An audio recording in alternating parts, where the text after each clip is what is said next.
Hello and welcome back to Off the Beaten Quest. There's a lot of D&D podcasts out there, but you chose this one, and we're so happy that you did. And good news for you is that this intro is 30 minutes or less, or the pizza's free. Lastly left our adventurers, they had celebrated a funeral and said some goodbyes to Dawn, as well as kind of ventured through the city and met a interesting new character by the name of Sable that is now at our table. Haha, that rhymed. So last we left our adventurers, Jax had an encounter with Vaughn and Denk, two changelings from his druidic tribe in the past. Jax having knocked out Vaughn, and Denk looking over to him saying, "Jax, is that you?" And that's where we left it as a cliffhanger. So without further ado, we're going to get right back into it. So you see Jax kind of going through this whole fight sequence, and these groups of people, there's a lot of people around you, so they're definitely reacting to a bit of this commotion and the things that are around you. And she looks over at him and he says, "Yeah, it's me." And she kind of looks confused. And she says, "You can talk?" And he walks over to her and grabs her by the collar and lifts her up off the ground. And she kind of pushes him away with her hand, and he says, and she asks, "What are you doing here? Where have you been?" And he says, "I left the Druids for good reason. I've been traveling with these people, and I've never regretted it once." She kind of scoffs and looks a little offended. You sure about that, Jax?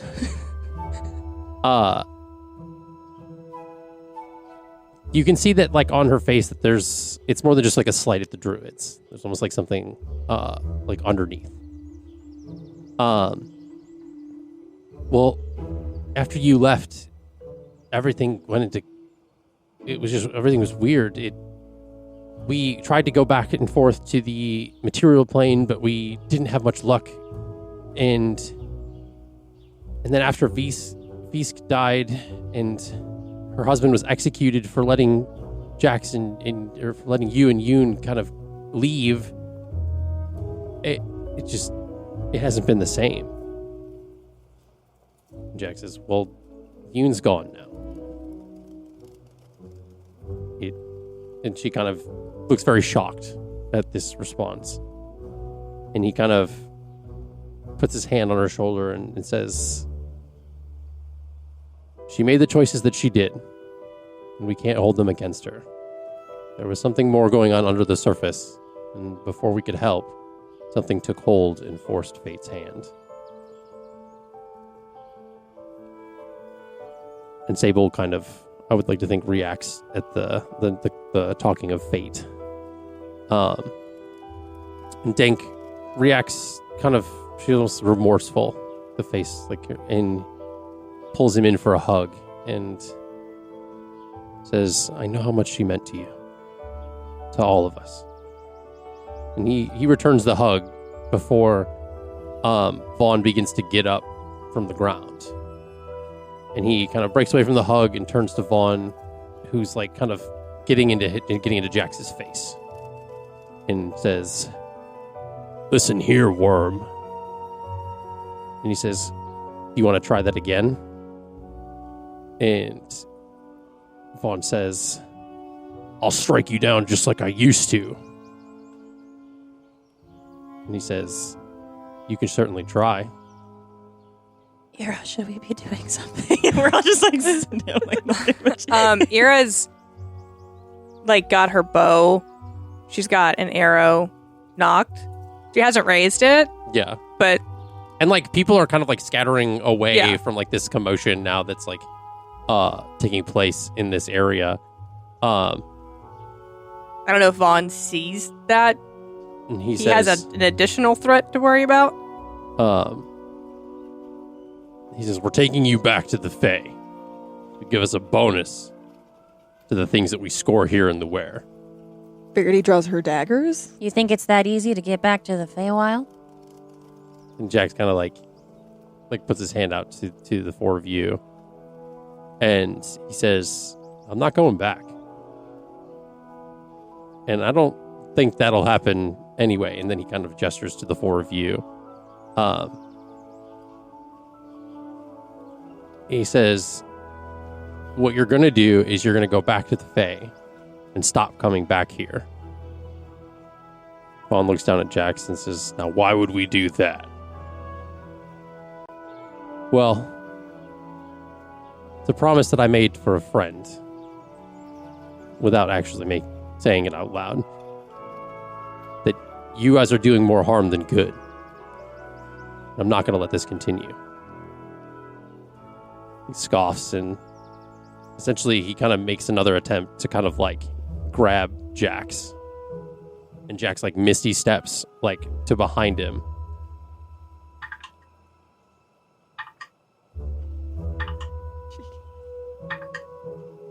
And he essentially kind of goes to make like this other like he shifts into he kind of like as Vaughn goes to grab him, like turn around to grab him, he like shifts into a halfling, tries to make another hit but misses.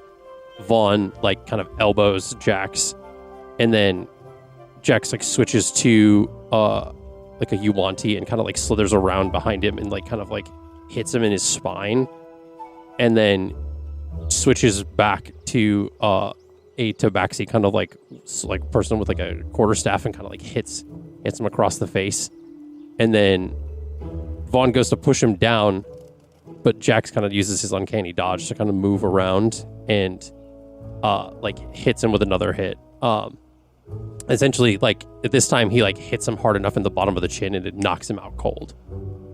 And he kind of like you hear like a doof Again? Like well he wasn't like knocked out. He had just been like kind of like mildly like stunned at that point. But this is like unconscious, like Mortal Kombat, like finish him. And then he grabs Vaughn by the hair and gets in his face. And he kind of like groggily comes to, sort of. And he says, take me to the Crossroads now. He says, and Vaughn kind of like says, like hell. And he says, I wasn't talking to you. And he looks up at Dank with like a cold look. She says, she kind of puts her hands up and says, fine. And then, so he kind of looks over at the four of you and says, come on. Okay. Verity kind of looks over to Ira. Remind me never to piss Jax off again. You've been around long enough.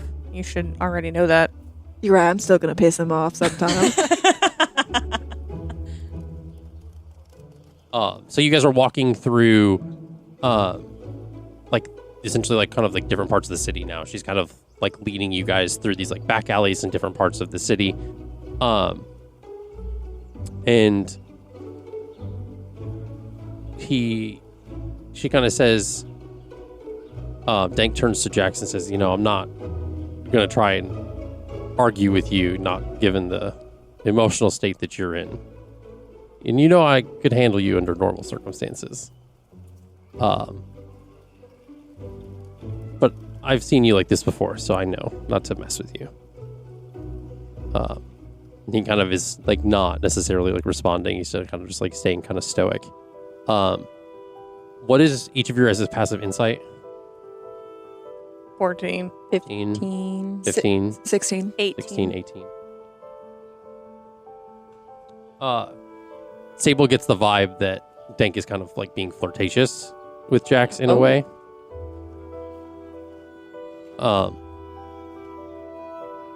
And like the you still have the tracker for your family that's kind of active. Yeah, is it getting closer or far away? Essentially it's going in the direction that sort of where you guys are, but not directly. So essentially like once you like one point you guys are turning this corner into like a different alley, and essentially the arrow kind of like flips. So essentially you guys are going away from it now a little bit, but you were heading in the similar direction. So you find yourselves kind of down this like back alley and a few different like alcoves kind of behind these like larger temples. Where you finally arrive at this spot that seems to be the back wall of like kind of like a massive like temple. And you see her kind of do this like somatic and verbal component that essentially this large kind of like blue door like opens up in the middle of the wall. Whoa. And this large kind of like almost like translucent kind of being that's kind of made up of like this like smoky energy kind of like pokes his head out from like the side of the like the blue doorway and says, "You all have made back hastily. Well, and these ones aren't welcome to come through like you are." And she says, "They're not here for that." Jax kind of had picked up Vaughn, who was kind of still very much out of it, and he's like carrying him this whole time. And he kind of like tosses him to Dank, and he says, "Spread the word that the material's off limits for now. And that if I have to," and he kind of points to like, he kind of puts his hand on the back of his neck. He goes, "I'll use this sigil to find you anytime you're here, and I'll send you back." She smirks and says, "You know, I never heard your voice before, but I like it. And I forgot how cute you were when you try to get serious." And then she kind of takes like Vaughn into the portal, and it closes up as the two of them enter. I have a question. Yeah. So I'm assuming when Florenia had me come to the material plane, I didn't see like a Crossroads guardian or anything. No, I don't think so. Okay. Yeah, I was assuming because she's a god, like she just let me through. Like it wasn't like a regular circumstance. Okay. What, Jax? What was that? It's a fake crossroad. What just happened? There's a lot just happened. Yeah. I handled it. It's done. But that's a fake crossroads. It's essentially how people from my clan were able to get back and forth because they were able to navigate the different crossroads. But I didn't know there were crossroads. I thought kind of doorways just opened up. well, isn't that what you said your family came here through? That's the message you got, right? I think, well, they said they got to the material plane. I don't know if they specified like how, but it looks like a doorway did open up in what I saw. Let me look back because I remember the message. I think they did say was. They said Crossroads, Okay. Lumiere. I Gotcha. think. I guess I didn't know what they meant by crossroads. Okay. So people can just like open these up? Yeah, it's Elliana. We got Mom is dead, Florenia, but we found Crossroad in the Ware.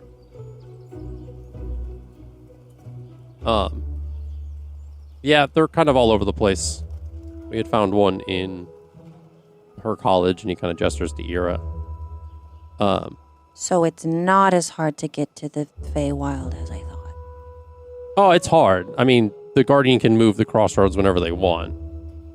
So, Like the one at the college isn't there anymore. It was moved. he decided to move it because it had been used too many times in the past. That's fun. Sounds like the Fey. They like to be tricksy about that. But, Is Eliana's like little tracker, is it like going nuts right now or? That's cute. I never thought about it being like a little like physical thing, but like imagine like a little I picture it as crystal of, like the Little things compass. like at like restaurants that tell you when your table's ready. Jack says, were you paying attention to that? What she did to activate that door? Not really. No, I was kind of.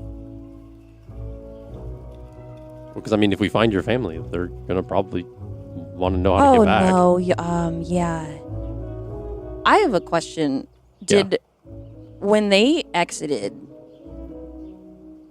It was Flossidus that opened the portal, right? Or did Lillian So open it? you had only when you saw them in the vision, Yeah. you had only seen them open a dimension door to get away. Okay, gotcha. You didn't see Okay. if they came through from a crossroads or Gotcha. not. Okay. That is undetermined. So, Can I make a perception check to see if I was paying attention? Sure. Okay. I thought you meant paying attention when the crossroads was made in my vision, but that's not. Okay. A little confused. and I don't think Jax would know that either, because I don't know if you've talked about what you saw. That's a 12. Not really. I rolled a 3.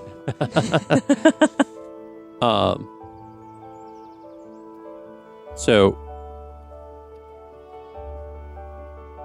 essentially you see this like tracker kind of pointing off into a different direction as far as like where your family is. It's not like close. It's kind of off to the one side. Off the beaten quest. Bless. It's off the beaten path, that's for sure. She said the name.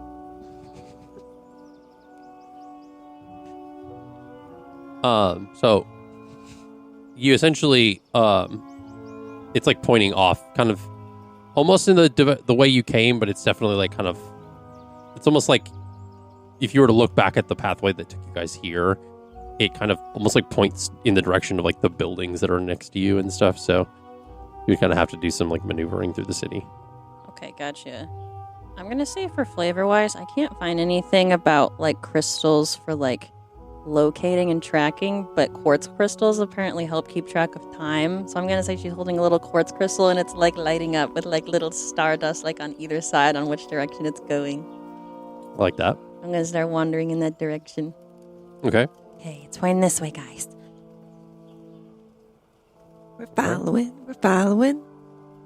Okay.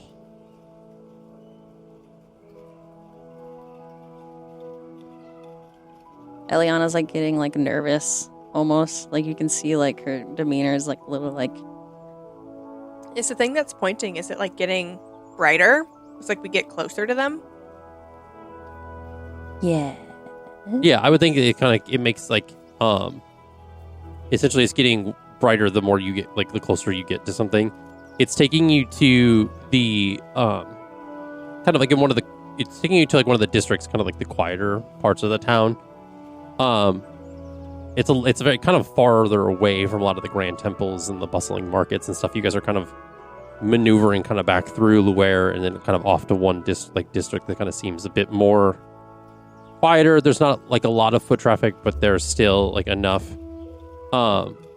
You find you see that this crystal's pointing towards what looks like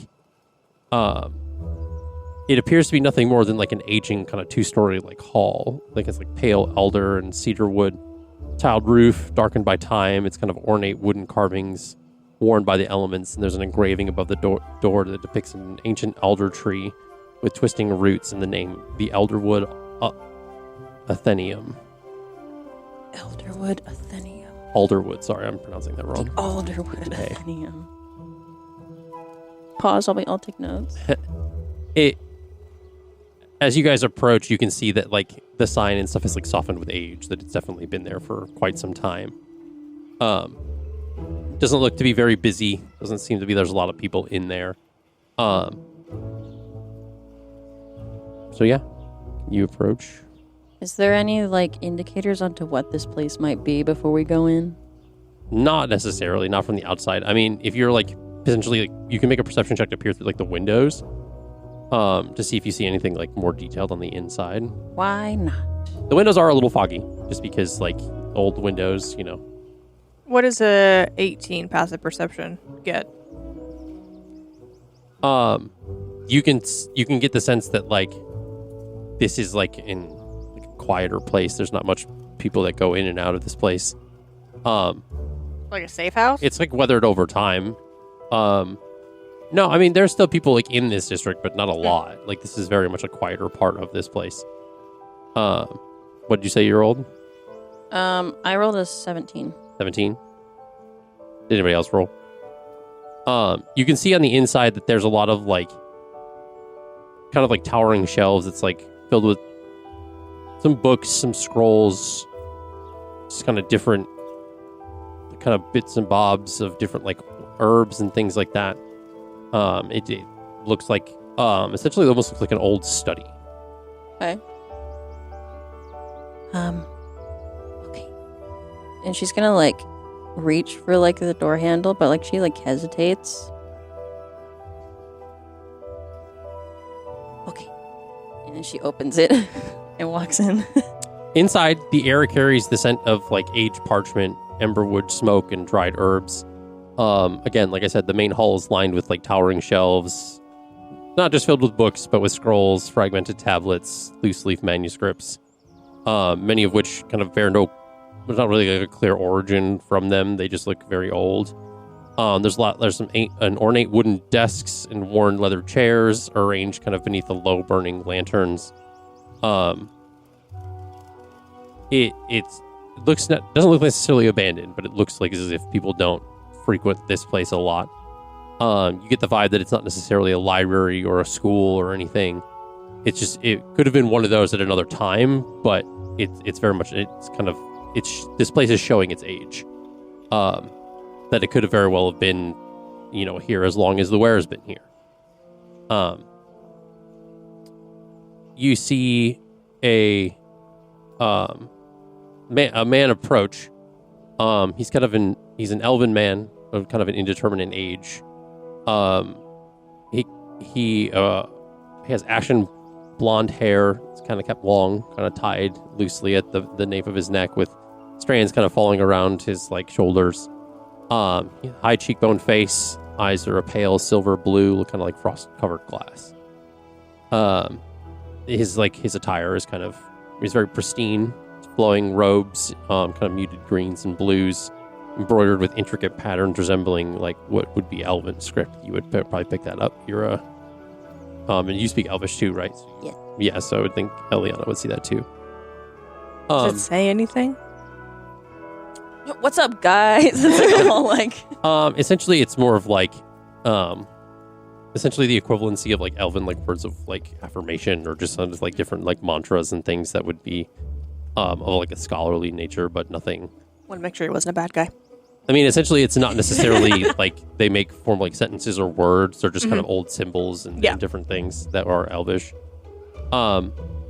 He approaches you and says, hello. What can I do for you? What brings you all here? Hi, first of all, what is this place? This is the Alderwood Athenaeum. Essentially a place for knowledge seekers alike. I myself am a bit of a historian, but typically people that want to come find theology, philosophy, or just spread their horizons intellectually.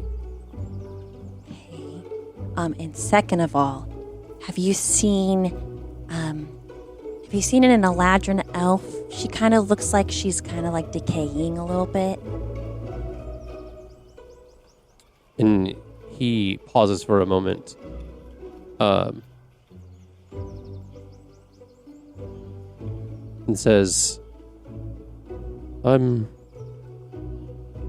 not sure I know what you're talking about.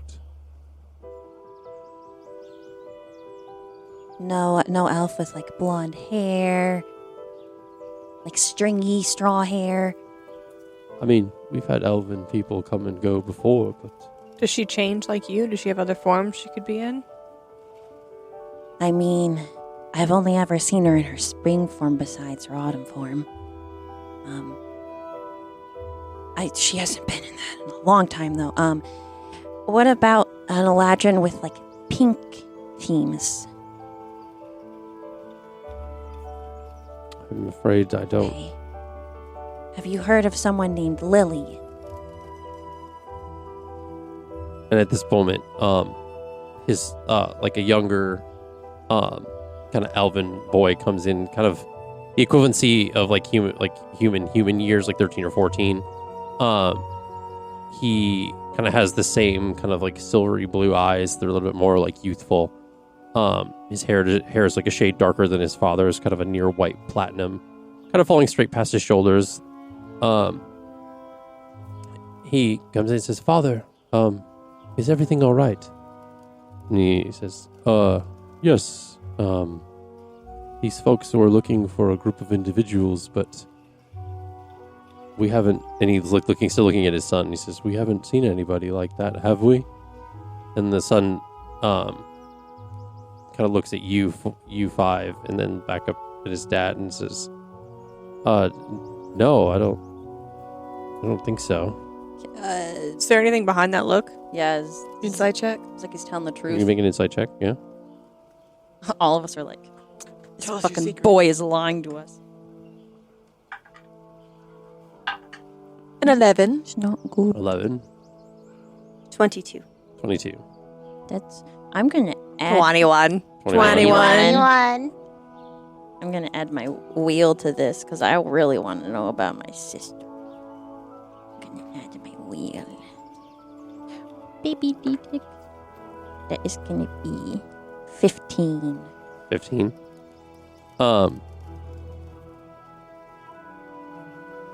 The two of you with the 20s catch a vibe. The others do not. What's the vibe? Oh, he's doing whispers. My first Okay. I don't think we've done this since we started at the new house.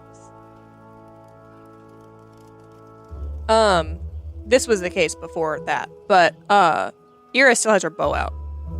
This comes fucking ready. Well, to strike. she didn't know like Fair what they enough. were like. It's a trap. Like, is it a trap? Like, wait, I don't know. So she's just gonna kind of position herself in a way. Are you sure? I guess. I mean, I imagine Cole on Jax's shoulders, just like cracking his cracking his knuckles. I mean, who are any of you? We don't really talk about. This is the sister and daughter of the ones we are looking for. And you see, My name is Elliana, if that makes a difference. like the dad is very much like, "Oh, sorry, they came to our aid, and we found them in the city, and they asked if they could find refuge with us, and we had to be more safe than sorry about who we let find them." And Do you see her? Well, Does she look like them? there's other Eladrin elves that exist. If You they're- can't always assume. But if they're your mothers and your sister, then like you probably look similar.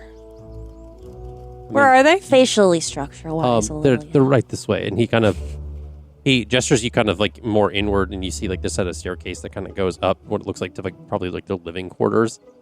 And you follow behind him, and you guys end up like going upstairs, and you see kind of sitting in like the kitchen type area essentially is like both your mothers and your sister, and they're very much all alive. I'm so excited, guys. Like, I don't know how to interact with this. For those keeping track, Bo is put away. Do they see me? And yeah, and as you kind of get up the stairs, they kind of all get up from the table quickly, and they kind of like run over to you and hug you. Lillian's kind of hanging back a little bit, but the mothers, of course, are like very happy to see you, and they're kind of embracing you. You're okay. Oh, we're just glad you're all right.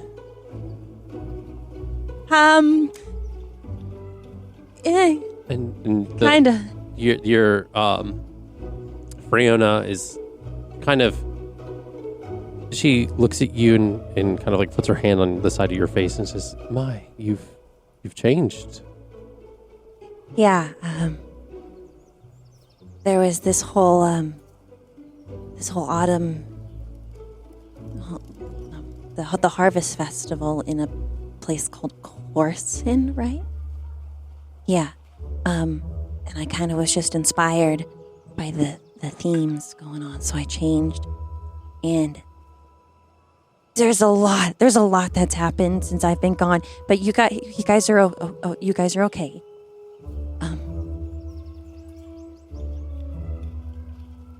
I also kind of changed forms when I realized. I'm still scared to say her name sometimes, but Florenia was not who she said she was.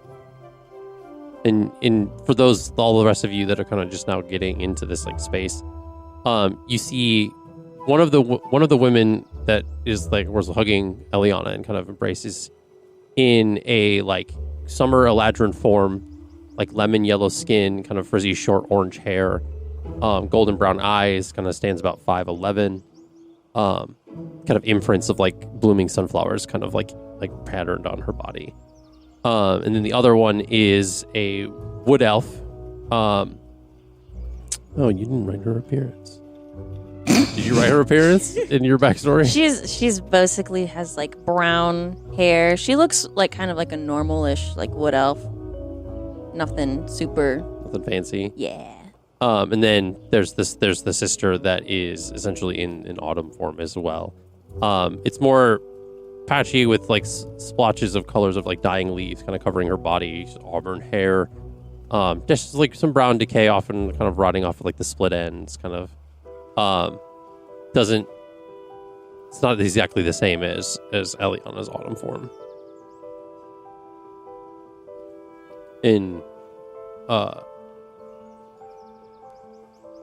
Gren says, well, we can talk more about that later. We're just glad you're all right. She like kind of attacked you guys though. Barely got out. But actually, no, they don't know because she was in Thanatora's form. So the way that you know Florenia to be, they did not recognize her as that. We were at, she says, oh, well, we were attacked by someone. I didn't, and she looks at Fiona like, I don't think that was, and Fiona's like, no, that's not our god. Definitely not. So, about that, it took me a bit to kind of come to the acceptance of it, but I've learned when she sent me to the material plane, she started talking directly to me, and things just kind of started going downhill a lot. And she's not who she says she is. And the father and son, the father kind of is like, oh, come sit, and he kind of gestures to like this like seating kind of like living room area, for you all to kind of sit and kind of sit down at, kind of get comfortable. And the son says, yes, is there anything that we can get you? Anything to drink or? Do you have tea? Yes, I can put on a pot of tea. Okay, thank you. And the dad says, thank you. Thank you, Caitlin. But these are my friends, by the way, who I've been adventuring with. They've been helping me, and I've been helping them. This one's new. We don't. I'm here. If you want to roll, you can. You're looking at me like you want to roll for something. No, I don't. I mean, I did roll. I don't know for what, but it was a natural 1. That's like Jesus. You were practicing earlier before session. You rolled 3 nat ones. This is your 4th. This is my girl. Looks like I gotta do some energy cleaning. Well, they look very capable if they've kept you safe this long. This is Ira. She's standing by like either the stairwell or like the door case or whatever, kind of like scary dog privileges. Okay. Because she trusts and believes that these are her family, but there's also the seed planted of Florenia wasn't who she was supposed to be. Yeah. Just in case. We're going to stay on guard. and her partner Dax. He's from the Feywild actually too. There's Verity. Hi. And this is Stella. Okay. You've kind of gathered quite a group with you. Yeah, and this is Sable. We just met her today. She's kind of yeah. I almost imagine she's making that exact same face. That's what I was doing. Yeah.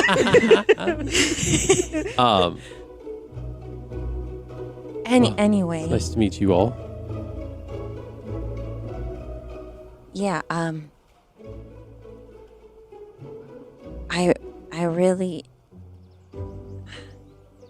I know Florania was our everything, and our family has been dedicated to her for years.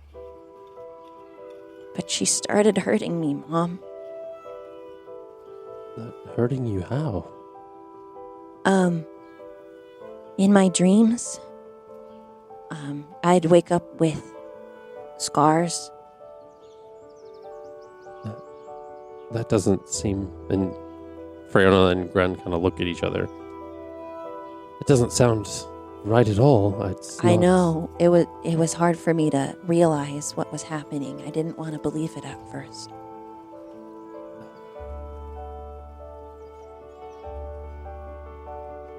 And you see, like, Lillian is kind of hasn't said much in this kind of interaction. And he says, "But why?" Your Freona says, "Well, but why would she do this? That doesn't seem. I mean, she's kept our family for like we've been so fortunate because of Florenia. Our temple, the faithful worship, and why would she all of a sudden turn on all of us?" I met someone that I think has actually been helping our family all this time. Florenia was kind of parading as her. You probably haven't heard of Flossidus, but she's a goddess who kind of sacrificed herself to save the universe. And you hear, well, never mind. I was just thinking of something in my head, but no. The look on their face is very, like, they're still confused and very, almost as if they don't believe what they're hearing. I mean, were you able to accomplish what you set out to do, which is why you came here? Oh yeah, the Lich was taken care of a while ago, actually. That's good. I mean, then what you're saying can't be true. Then Florenia is, I mean, he was the one that attacked our temple. It doesn't make any sense why she would turn on us. I didn't understand it either. I still don't quite understand, but I've spoken with people on this plane, and the emperor of this place called Bountifolia, he kind of told me about the connection between this god named Thanatura, an older god who was corrupt and defeated in a way, but now came back as Florenia. And you see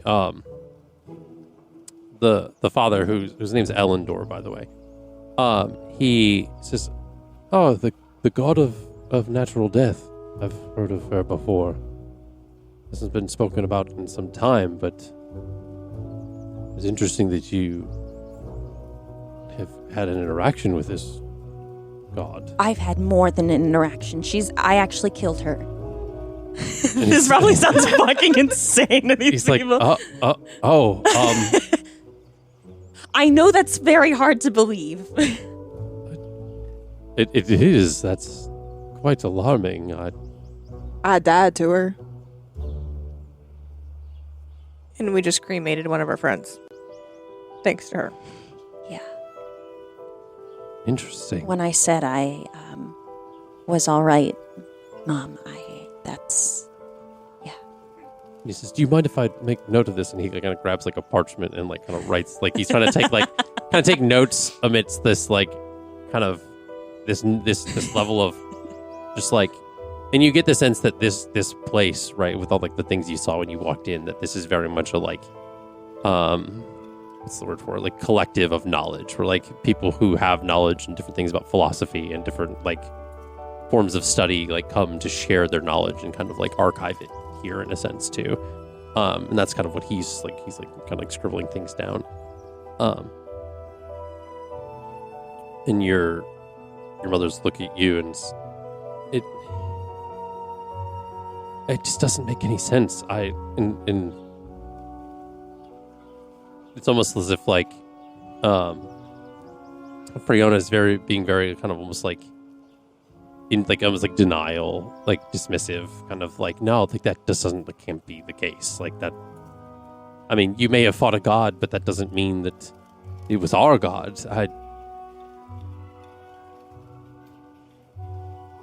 Well, I've seen what I've seen, and I've been through what I've been through. And I guess since you weren't there, it might be hard to believe, but I'm just telling you what I've experienced. And we don't want to deny that. It's hard for your mother and I to understand. In Florenia has been our life, our livelihood, I know. It just doesn't make sense to any of us that she would turn on us the way she did, or the way that this Thanatura attacked us. I mean, if it hadn't been for your sister, we wouldn't be here right now, I don't think. And Lillian says, yeah, but it wasn't because of Florenia. I thought I saw some starry magic. And it's just like, what are you talking about? You weren't there. I saw you guys escape. When? Oh, guys, there's a lot. Okay, So we have all the time in the world. Don't rush So through there's it. a lot to unpack. We have all the time, and that's There's a Ira lot telling to unpack. Elliana that. It's like, don't rush. Say what you got to say. I think Thanatura tried to force me into my winter form on a ship, and she kind of froze my body and sent me into a weird mind spiral, and my friends had to come out and get me. And in that vision spiral thing, I basically relived like 100 years. Was that like you said? It was like It felt like months. I relived months of our temple and our village being destroyed over and over again, with varying changes and degrees of me being successful in contacting them. And it flip-flopped between that and then the second attack. You guys, the village was attacked a second time, correct? Yes, but you had already left. I was there in ethereal form. Thanatura showed me what she was doing to you guys. But I saw you guys get out. She pulled your soul to the astral plane. We were in the astral plane. Yes. I think I can, with the stars, where else would we have been? I just don't. I guess I haven't done research on that. The guy who did the spell did say that he was helping us get to the astral plane. So that's Okay. confirmation. Yeah, so we had your body, Mhm. but she was doing this, making you see things, because your soul wasn't with you. So I was transported. It's like, Mom, please. There are 3 people who can vouch for her. It points to Jaxira. I'm not crazy. What does Sable think of all this? Because you're hearing all of this for the first time of just how insane. Yeah, I want to this imagine. sounds.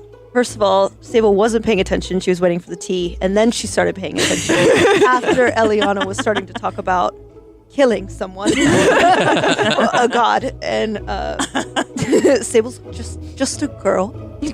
She's just a 29-year-old little human girl, so she's looking for exits at the same time.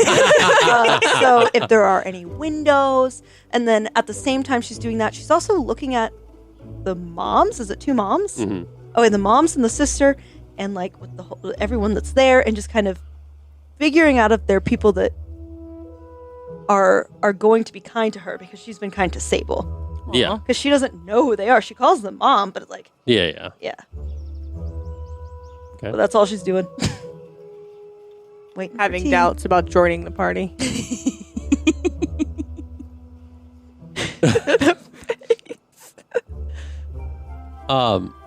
What do the cards say with your passive insight? Ooh. Ooh. My passive insight is 18. So you see. So essentially, like, I'd like to think that, like, when you kind of, I want to say, this is probably an equivalence to like maybe nervousness, where you're kind of like unsure of the situation. You almost like a fidget toy. You kind of like fiddle with your cards, and you see the tower upright. Okay. Sudden upheaval, broken pride, disaster. And then you see the sun upright. Okay. Joy, success, celebration, positivity. And then you see the death card. Oh, son of a gun. End of My cycle. favorite. I love the death Beginnings, card. change, metamorphosis. That's So my is it favorite. essentially I think I you know see which all of ones these are 3 which. are all upright. So essentially Following, yeah. as you're kind of trying to get the sense of these people that you've met just now with that are Elliana's like family. And then you see you flip one more over because the death card kind of is exciting, but it's alarming. Mhm. And you see the strength card upright. Okay. Inner strength, bravery, and compassion. So you're hearing a voice, so to speak, from these cards, and it's kind of alluding that these people have been through a lot, and that this now reunited family has a shared history of disaster and crisis, and that these are the people that they say they are. Okay. You can trust them, and that they won't hurt Elliana, Okay. at least not physically. Oh, Damn. dang. Emotional Yeah. damage. Family trauma.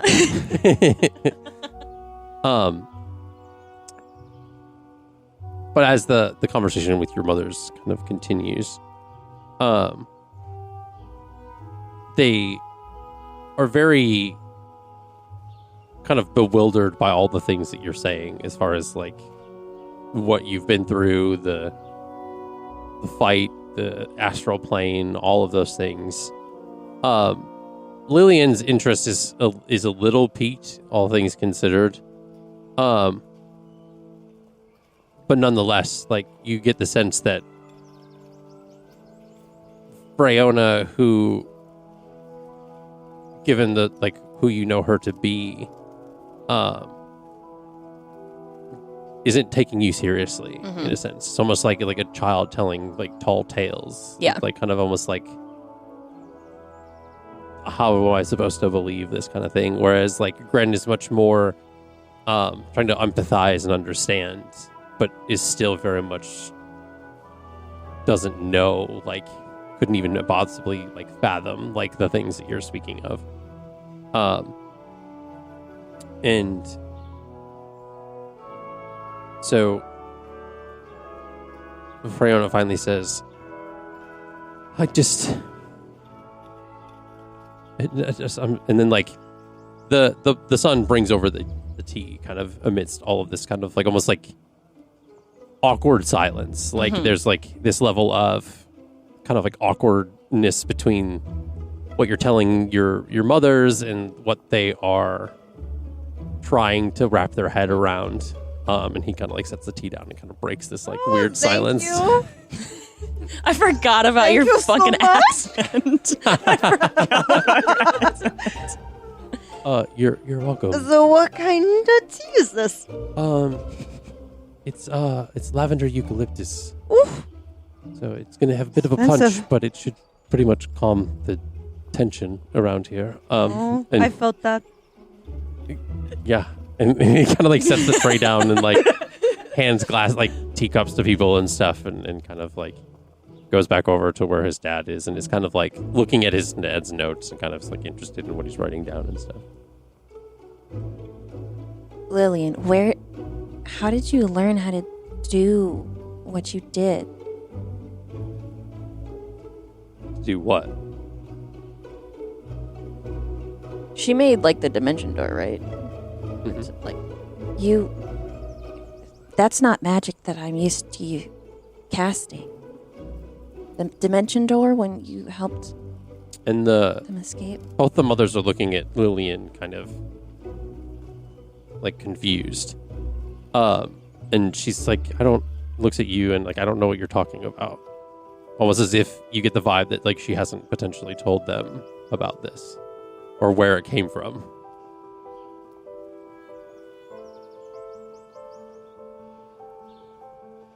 Yeah, I was like,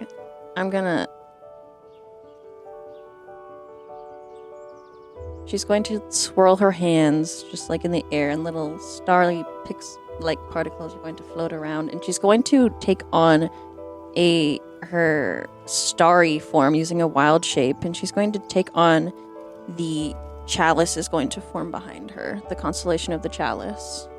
And you see your mothers are kind of taken back by this like display.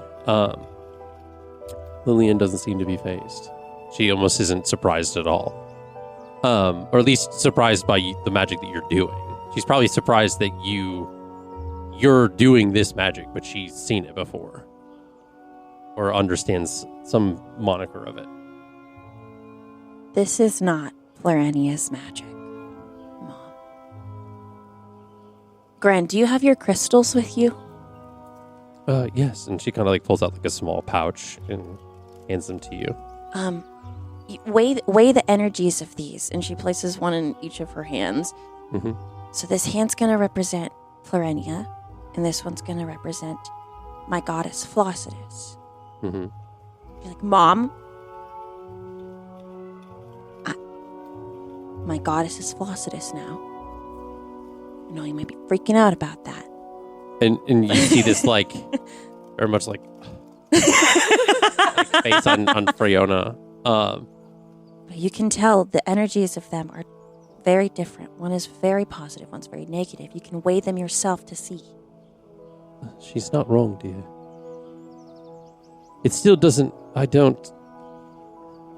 What you're talking about is blasphemy, given our family, and I don't.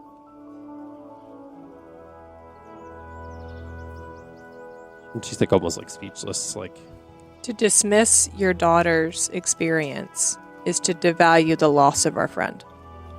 And that's unacceptable for me. You don't have to fully believe her, but to dismiss her is unacceptable. And who are you to talk about our family affairs? Someone with far more influence in this realm than you will ever have. And I have a feeling understands this type of loss at a deeper level than you do. Well, This is the company that you keep. You're just going to allow her to talk to me like that? She outranks you. I am going to summon Halma.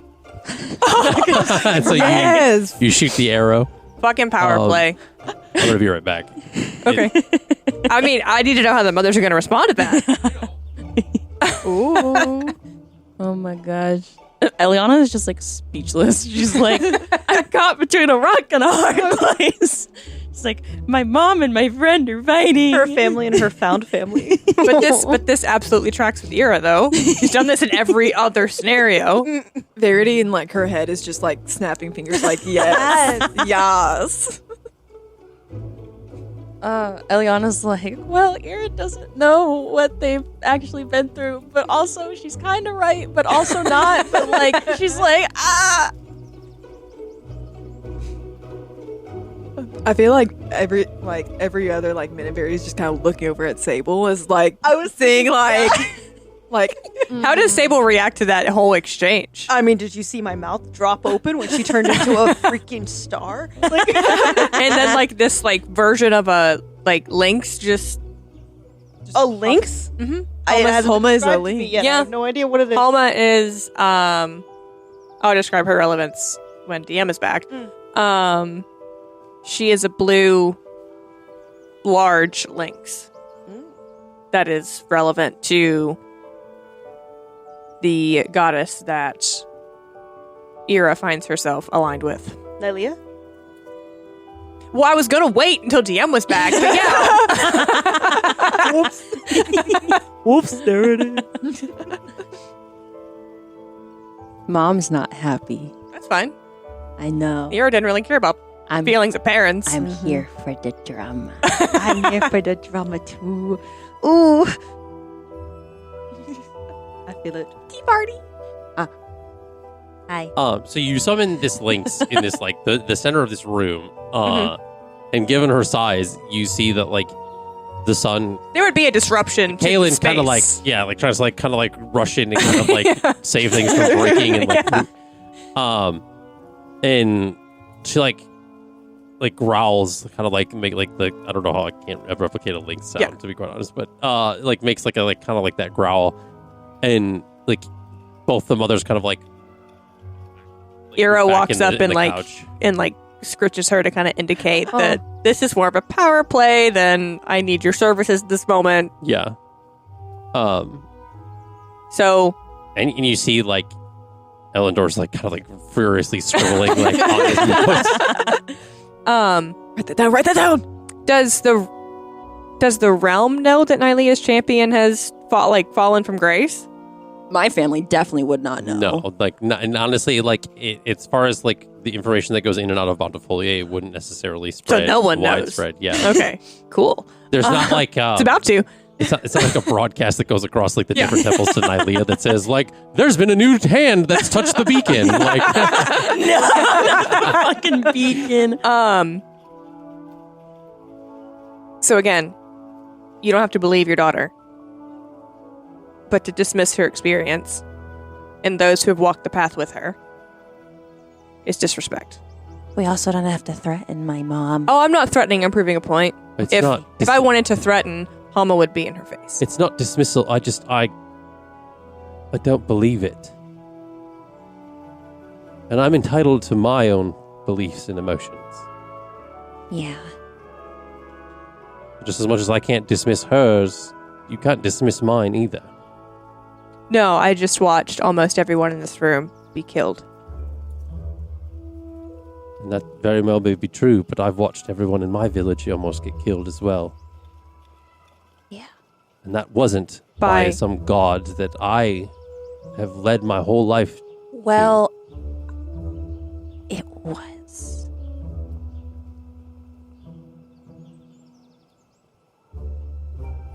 And I was go ahead. Elliana is scared now after she said that. Like, she is scared of her mom.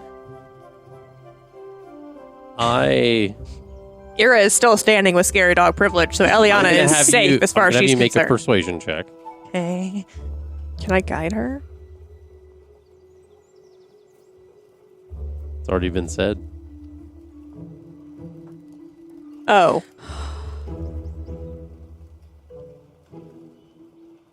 Why didn't you gonna make her do a check? Hmm? You have a wheel, don't you? Yeah, it's not gonna help. Oh no. I'll use it, but it's not gonna help. While this is happening, Verity looks over at Sable's like, the tea. The tea. Honestly, this tracks. It's gonna be a 5. Give me 5. I rolled a 2 and then a 1 on my wheel. You have a plus 0 to persuasion? I have a plus 2. I want you to roll a history check. Uh-huh.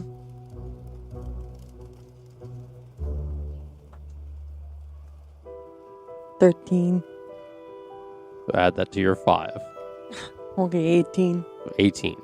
That's very generous. He's like, I'm gonna get you there. Well, no. Because I'm going to ask this now.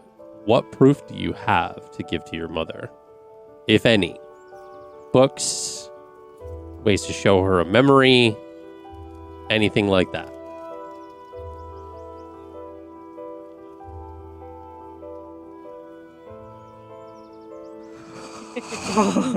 Hot seat. Pressure's on. Damn it. I only have shit about Flossidus. I don't have shit about my goddess. Because I have your book. No, your My book. your It'd be her book. But I don't, does her book mention Thanatura? I don't remember. I don't think it did. I think we talked about it not. Mm-hmm. It was almost like omitted. Shit. Got my bouncy ball of returning. You have a bouncy ball? Of returning. I honestly, I don't think I have shit. Do I have spells that can help me with this? That's what I was going to say. Probably Do you have any not. spells that share memories or Probably can not that show I have them? prepped. Fucking Skywrite. None of these are going to help me. Does Sable have anything? Do you? Probably not. But Probably not, but Sable will. Never mind. Yeah. she could explain her terror spread, but you know. Oh, you technically do. I do. Like, Mom. You did it before. The zone of truth!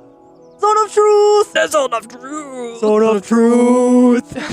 So you can use this persuasion to remember, and especially the history, Yeah. remember that if you don't have anything that can prove that Thanatura is what existed, you can prove that you're telling the truth.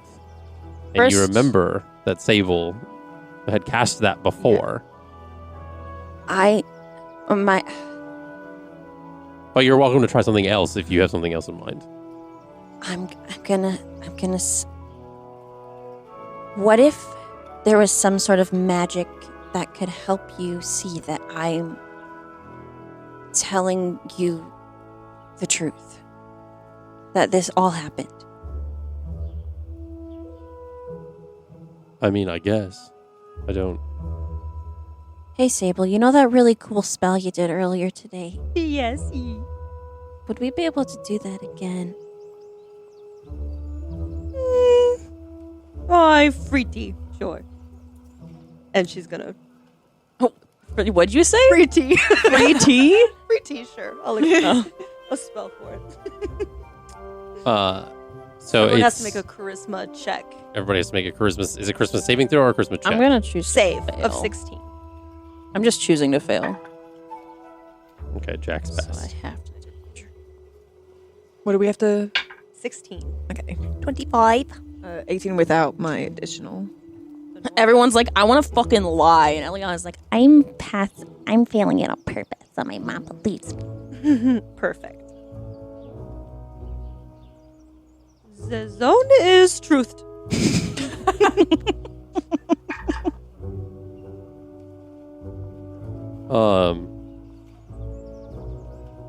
So let's see.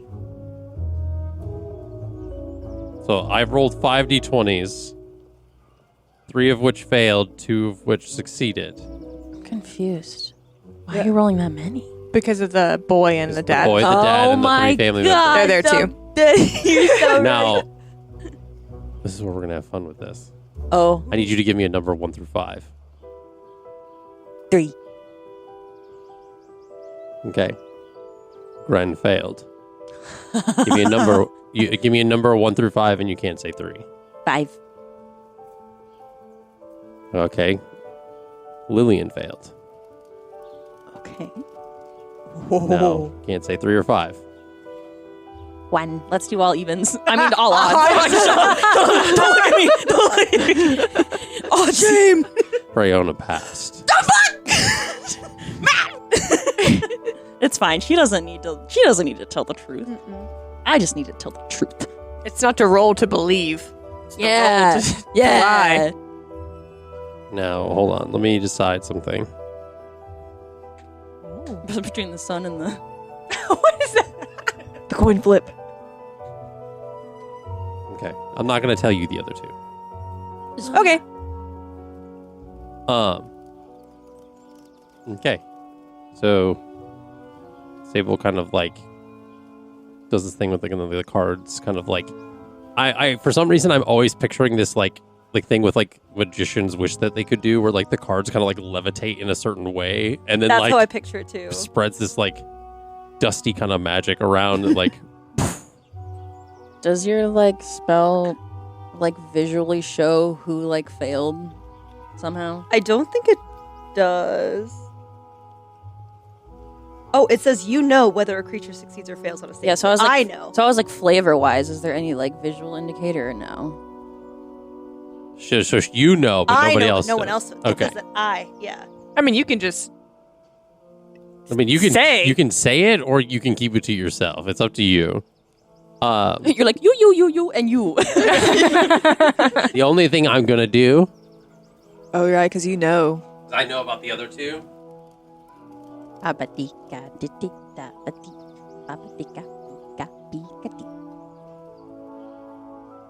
But you see that Reunited so sad. passed the 2, like the the other mother failed, and then the sister failed, and Jax succeeded, Ira succeeded, 25. Verity succeeded, and Elliana failed. So everyone in my family except for Freyona. Essentially, like I almost think like you see this like kind of almost like thin, kind of almost like luminescent like outline of like red or green. That's what I was gonna say. Her face. It's kind of like the it looks not necessarily like a shield, but there is like a dusty haze in the zone. And then I guess around the people it would be exactly that. Like the dust is like a slightly different color. So, Mom, I'm laying this all out here. I saw Florenia in my dreams, and she was shifting back and forth between Thanatura and Florenia in her forms.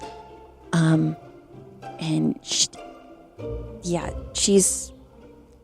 showed her true colors in the astral plane as Thanatura. And I'm curious about this spell, how it works. Any emotional blows that you're trying to soften or beat around the bush, I feel like with the zone of truth, it's almost like truth serum. So you're like laying it out, like there's no like, So filtering. no filter either. of like, Yeah. only truthful. Eliana is just like nervous. Yeah. Yeah, they can't speak a deliberate lie whatsoever. Yeah. So even if it's the omission of truth. And she says, am I supposed to, is your friend, and she kind of like points to Sable. Like, I wouldn't call us friends yet. Aw. that's sad. I'm still learning about her. But she says, your friend, did she do something that's supposed to make me believe you? Yes. And what would that be? I made it to where she cannot utter the lies. Okay. I can. She can't. And you see, Grin says, I believe her, Rihanna. Sable kid, did she pass?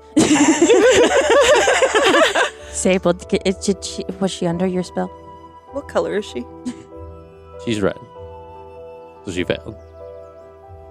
She speaks the truth.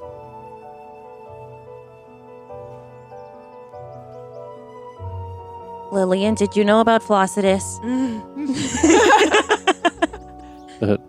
No. You can't lie. Where'd you learn your spells then? And she like looks over it. It's like in Bruce Almighty when he's trying to say the royal blue, like the color of the pen. She's like, I snuck out one night to go watch a meteor shower that I read about that happens in the Nightfall domain.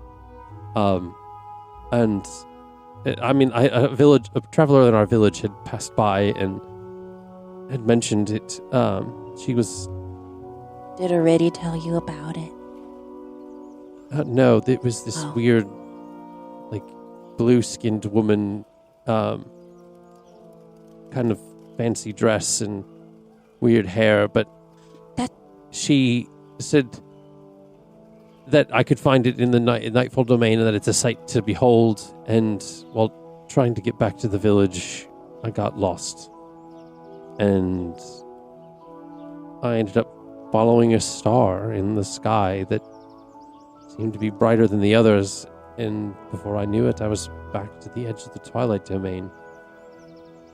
And I was able to get my bearings from there, but... And that description sounds like Flossidus. No. Yeah, I just wanted to confirm. I didn't want to, like, assume. I described it like that on purpose. Yeah, I was like... yeah, I think she might have... Flossidus might have come to you. I don't know if that's... I don't know who that person is, but...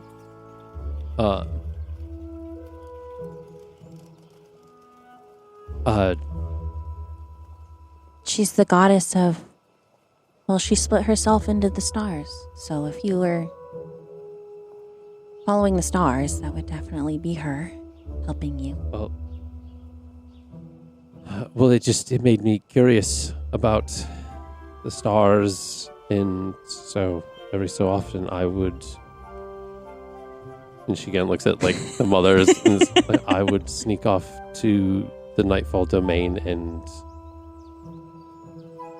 I found a book that I began to just practice from, and my magic started to be able to channel in a different way. My druid craft kind of changed.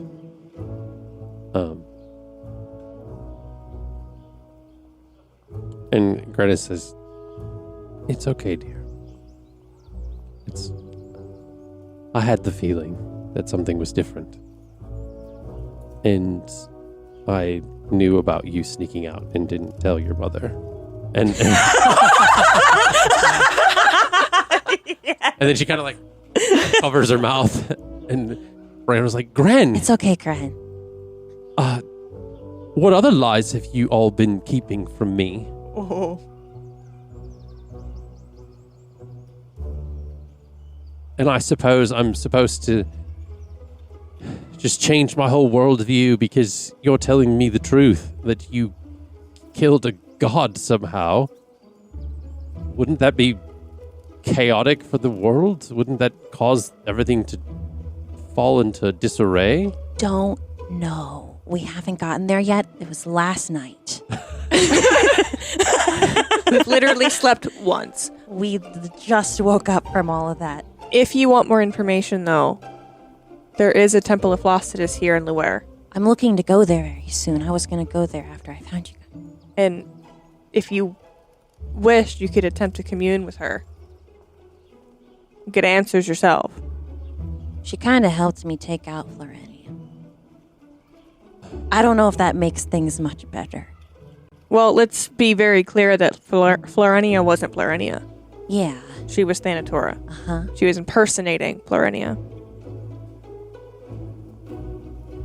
I mean, don't know if I'm ready for all that. I mean, been hiding out here for a few weeks now.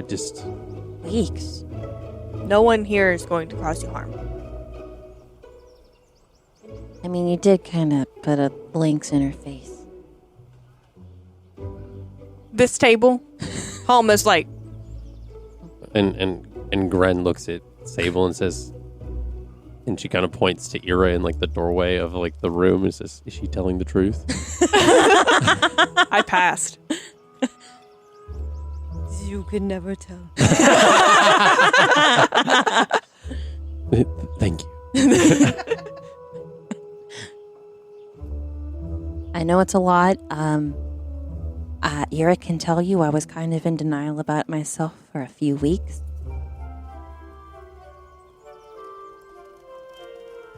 But she kind of just kept abusing me in my dreams, and I got sick of it one day, and Flossidus kind of helped me snap back out of it. Trust me, you don't wish to wake up in a tavern far from home and see your friend come downstairs covered in bruises. I would certainly not.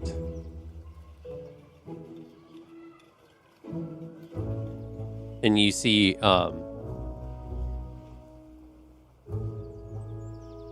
Lillian say, she's telling you the truth about the stars, at least. And she kind of does, like, she casts, like, druid craft, but she kind of does it in a way where she kind of makes this, like, light in her hands, and it kind of resembles,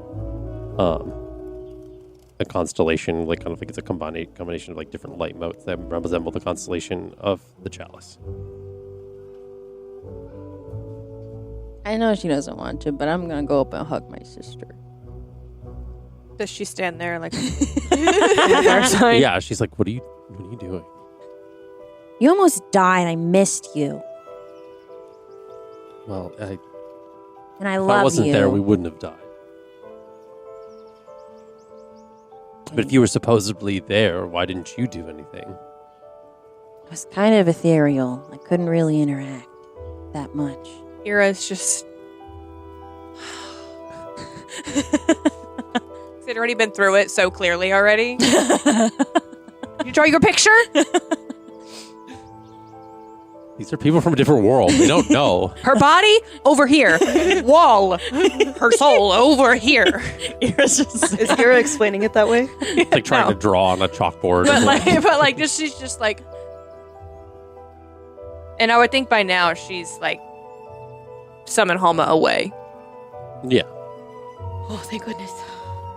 I'm like rearranging some of her leaves to like tidy her leaves up. I'm just like, stop. She's younger than you, right? She's older than me. She's older than you. Yeah. Okay. Yeah, she was older when... So this is very much like older sister, younger sister vibes. Like, stop touching me. Like, yeah.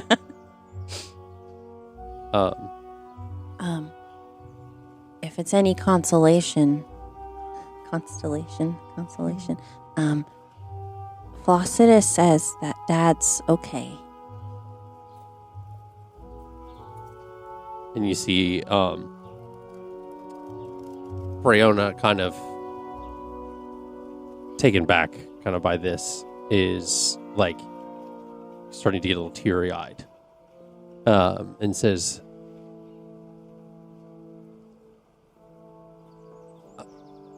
how would she know that? Since Thanatura's gone now.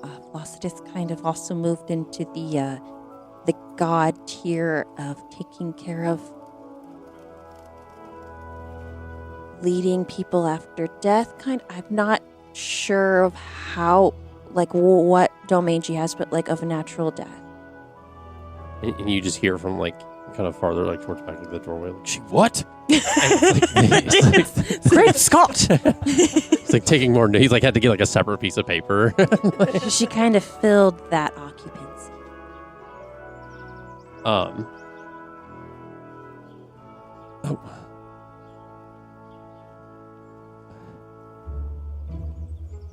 There's a lot to process.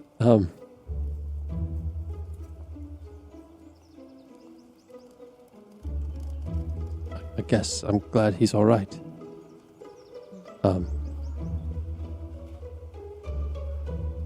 I just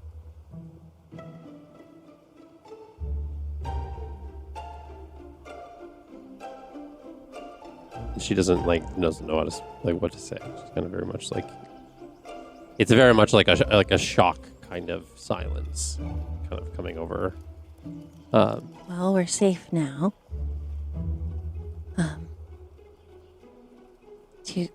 I figure we gotta get you guys back to the Feywild.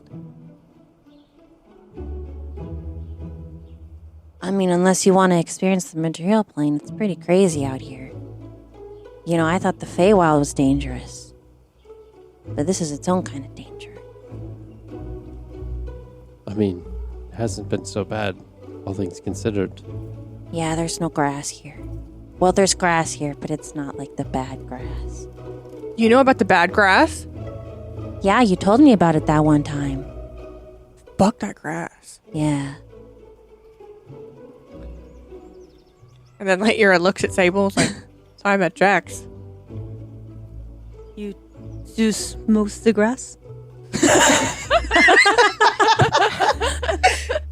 It was draining my blood. I don't know if I would smoke like The that. grass smoked you? Almost. And this is Gren. She says, yes, the bloodgrass is susceptible to fire, but if you get stuck in it, it's best to kind of cast a fire near or around you, and it should essentially ward off the rest. But Gren knows the kind of grass you're talking about, though.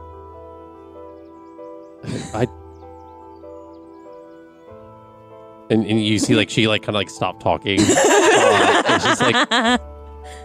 And because Freya is, like, looking at her, like... And it's, like...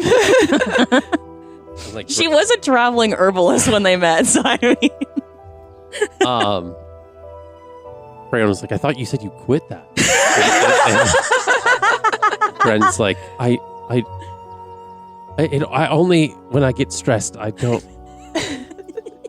I have a small container of it, and she looks at herself, like what she doesn't know what she's saying. She's like, I have a small container of it that's on the bookshelf in the living room, hidden in a small wooden box. Lillian's like, Mom.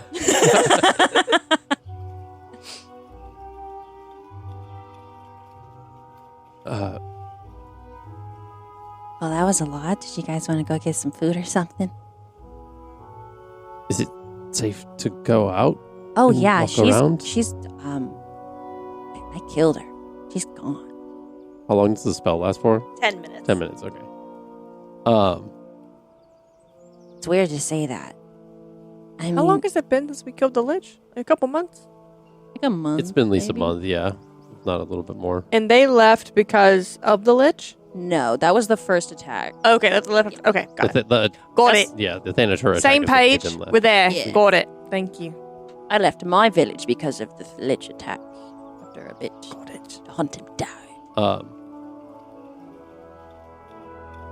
Sure.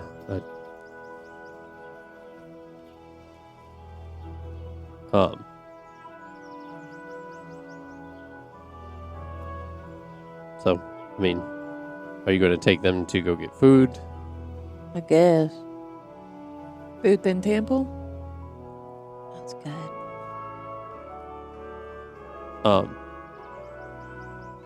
So you, Elendor kind of like escorts you guys out of this place, and he says, would it be too much to ask if you can come back and share your knowledge at some point before you leave Luer? You all seem to have been through a lot that I think the scholars of this world would be good to know. 30-20 inside check to make sure his intentions are not nefarious.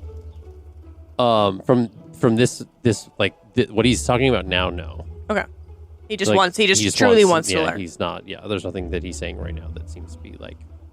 I mean, I'd be okay with that. I can also stay back and let you have some time with your family if you'd like. Yeah. I don't think your mother's gonna kill you. No. We probably should still do the buddy system. I just still from Bountifolia. She's like, all right, I'll stay. Oh man, one-on-one time with me. No, I was just Dear. kind of hungry. Then go eat. Go eat. It's I'll fine, go. it's fine. I'll go with Elliana. You can stay here. No, he's hungry. Oh, okay. That's what. Yeah. Okay. Yeah. Never mind. He's bitching because he's hungry. Damn. Me too. Same. It's fine. I'll stay. I can stay with her. Go. All right. So he goes. He's like, okay. Where does Sable go? Does Sable go with Elliana? What are these options? I'm so lost. So either Wants to staying go eat, wants to stay tell back. more information to this guy about what they've seen, or go with Elliana to a tavern, essentially. Could be a good lore dump for Sable. Learn a lot. Lore dump. Where? What do you mean lore dump? What Ira tells the guy. I'll stay. Okay. Save for tea. Or more time. So you're staying with Verity and Ira, and Elliana and Jax go with her family to the tavern.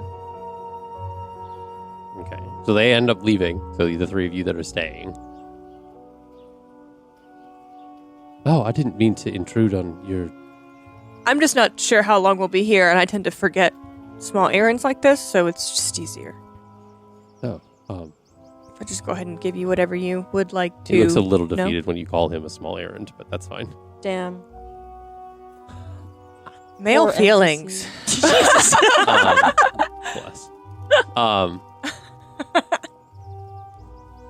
He says, so you guys kind of go back inside to like kind of like the downstairs, like the main hall area.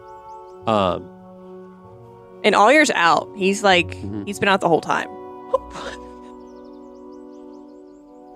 What are you doing? Just chewing on some dice. I was It's fine. chewing on it.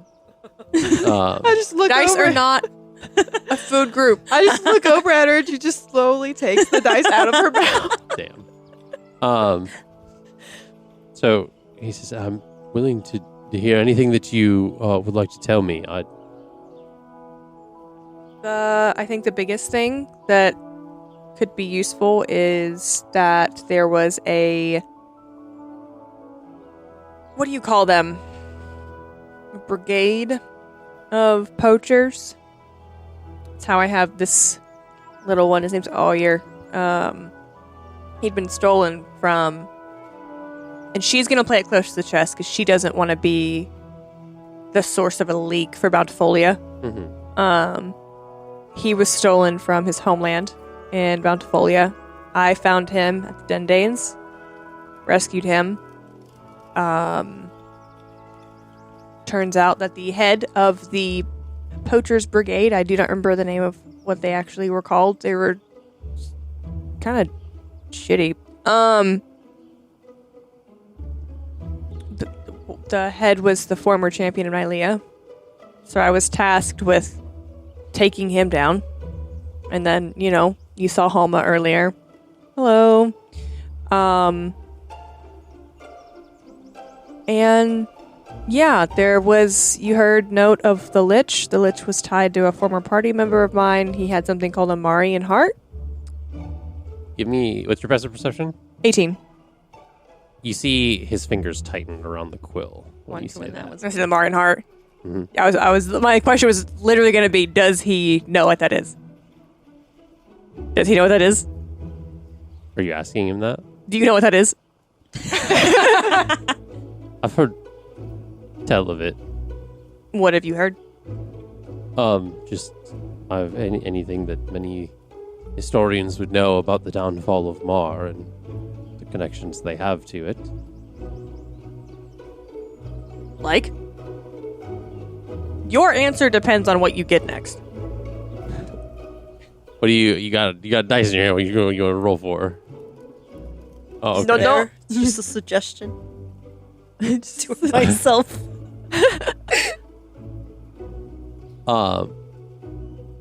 If there's something you want to roll for, you can let me know. Yeah. Do it. Let's go for it. What are you rolling? History? Insight. Insight? Okay. 18. 18.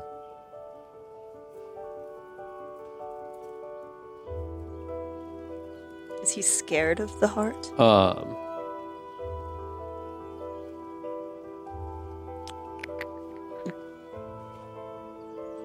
Sable about to get jump scared by a card. Pop up in front of her face. Oh, don't scare her. So you... Let's see.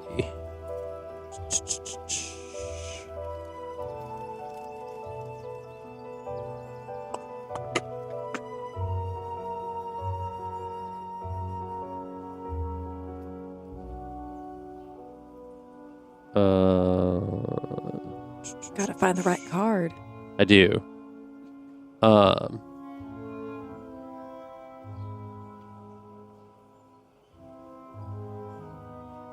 There are so many. The Five of Swords, upright, comes out. Got that. Ooh, okay.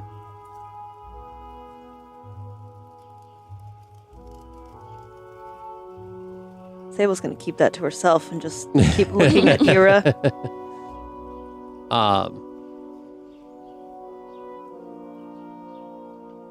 Are you looking it up as well? No.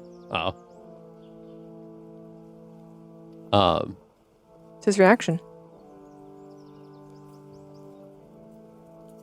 What was your question again? What does he know about them? Because, depending on, what he says, Well, he is what says she's gonna because say. I know what any historian does. That essentially, I know of their connection to the downfall of Mar, and that some of them are still in use today. But that's about all as I know. Do you know where any might be located? I'd be surprised if he did. Not really. Worth a shot. There's rumor that one powers the Shalestone College, but that's all that I've ever heard. That's considered less a rumor, more a fact, as I am also a student there. Oh. You can update your records to reflect that is something that actually exists. Okay. Also, I'd like to add in your notes about taking out the head of the poachers. She did chop off his head. Okay. Carried it around for a week, but I don't think that's relevant. She made it smell like blueberries, which was really weird. Blueberry muffins. Blueberry muffins, my bad. Yeah, Elliana was also not a big fan of that. Yeah. She made Ira put it Well, she away. didn't know she needed it to prove to Leah that he was dead or not, so she carried it around until she got to a What temple. the fuck? It was fine. It's gone now. Yeah. I put it in a bag. Yeah, she wasn't just walking around with it So barehanded. eat it? I was for a few days, and then the Elliana was like, "Can you please do something with that?" And so I put it in a forgot bag. about that. Yeah. She asked nicely, though. That's why I did it. Interesting. Okay. Yeah. What else do you want to know? I mean, I I mean, you seem to know quite a bit. I do. Anything more that you can tell me about anything, I guess. I'm not gonna... The adventurers are looking to build an outpost in Corson. Okay. Pontifolia is beautiful. You've been? I have. That's all I will give you, though. As the Emperor wishes to keep it private, I will just Fair say enough. it is beautiful. Fair enough. Did I see... Like, did Sable make that face? Huh? Yeah. She does.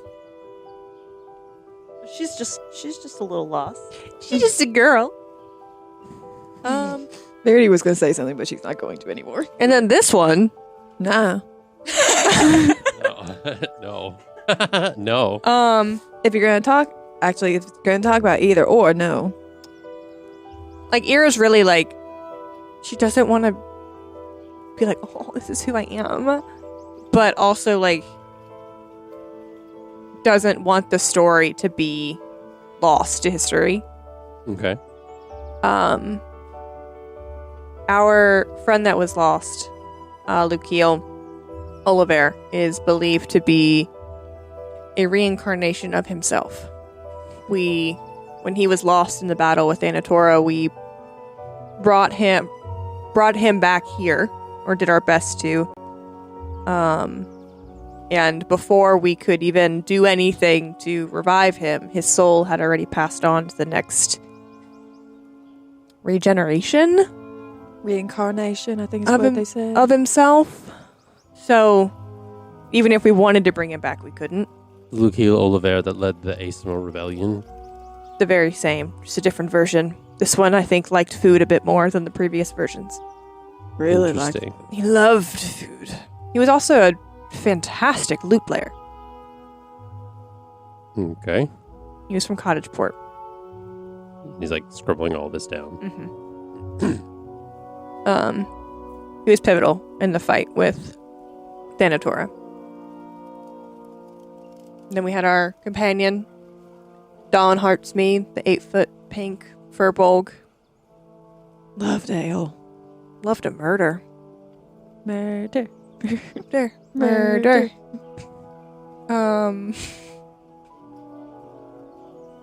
Tina's gonna love that. Yeah, then you've met Elliana, who came here and fought with us the Lich that actually kind of wiped out my last party on a boat outside of, forget the city name, guys. Oromar City. Oromar City, there it is. Yeah. Help take down the owner and founder of Minot Clothing's evil, almost second wife. Killed her. Oh, we had a guy in the party for a while. His name's Roman. That was a runaway king. That wielded a trident that every time he used it, it seemed like he got crazier. Like, couldn't really control himself. I don't remember what he was. He was blue, though. Interesting. He had a wife we didn't know about until it was too late, and he was walking through a portal into combat with Thalorn to go home. He flipped a table That during was that battle. That was so cool. It's about as big as this room. Yeah. The room could be huge, that's fine. She's intentionally exaggerating it. Oh, okay.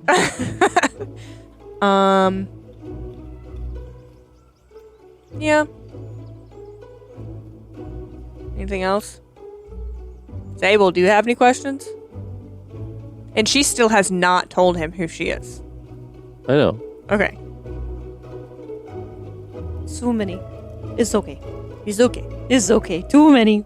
Ira is definitely gonna make fun of, like, or like mimic her. Yeah. Bully. I mean, you've been a wealth of information. I appreciate it. Not sure if any of it's worth knowing as much as it's just tavern chat, but Information all the same.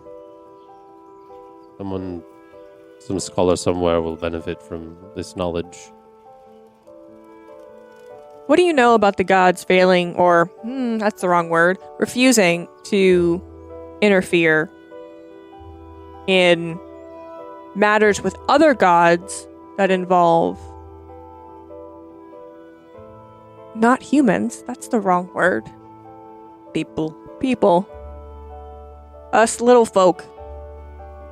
I mean, from what I've read, it dates back to the fall of Mar. That after magic was interrupted, that they decided not to interfere with human affairs anymore. Really? So I've heard. A lot of clerics and different worshippers alike still have their own connections, but as far as delving into bigger matters, they typically strayed away from it. Well, Are my cards doing anything to the talk of Mar? The King of Swords upright appears. Mm-hmm. But that's about it. Okay.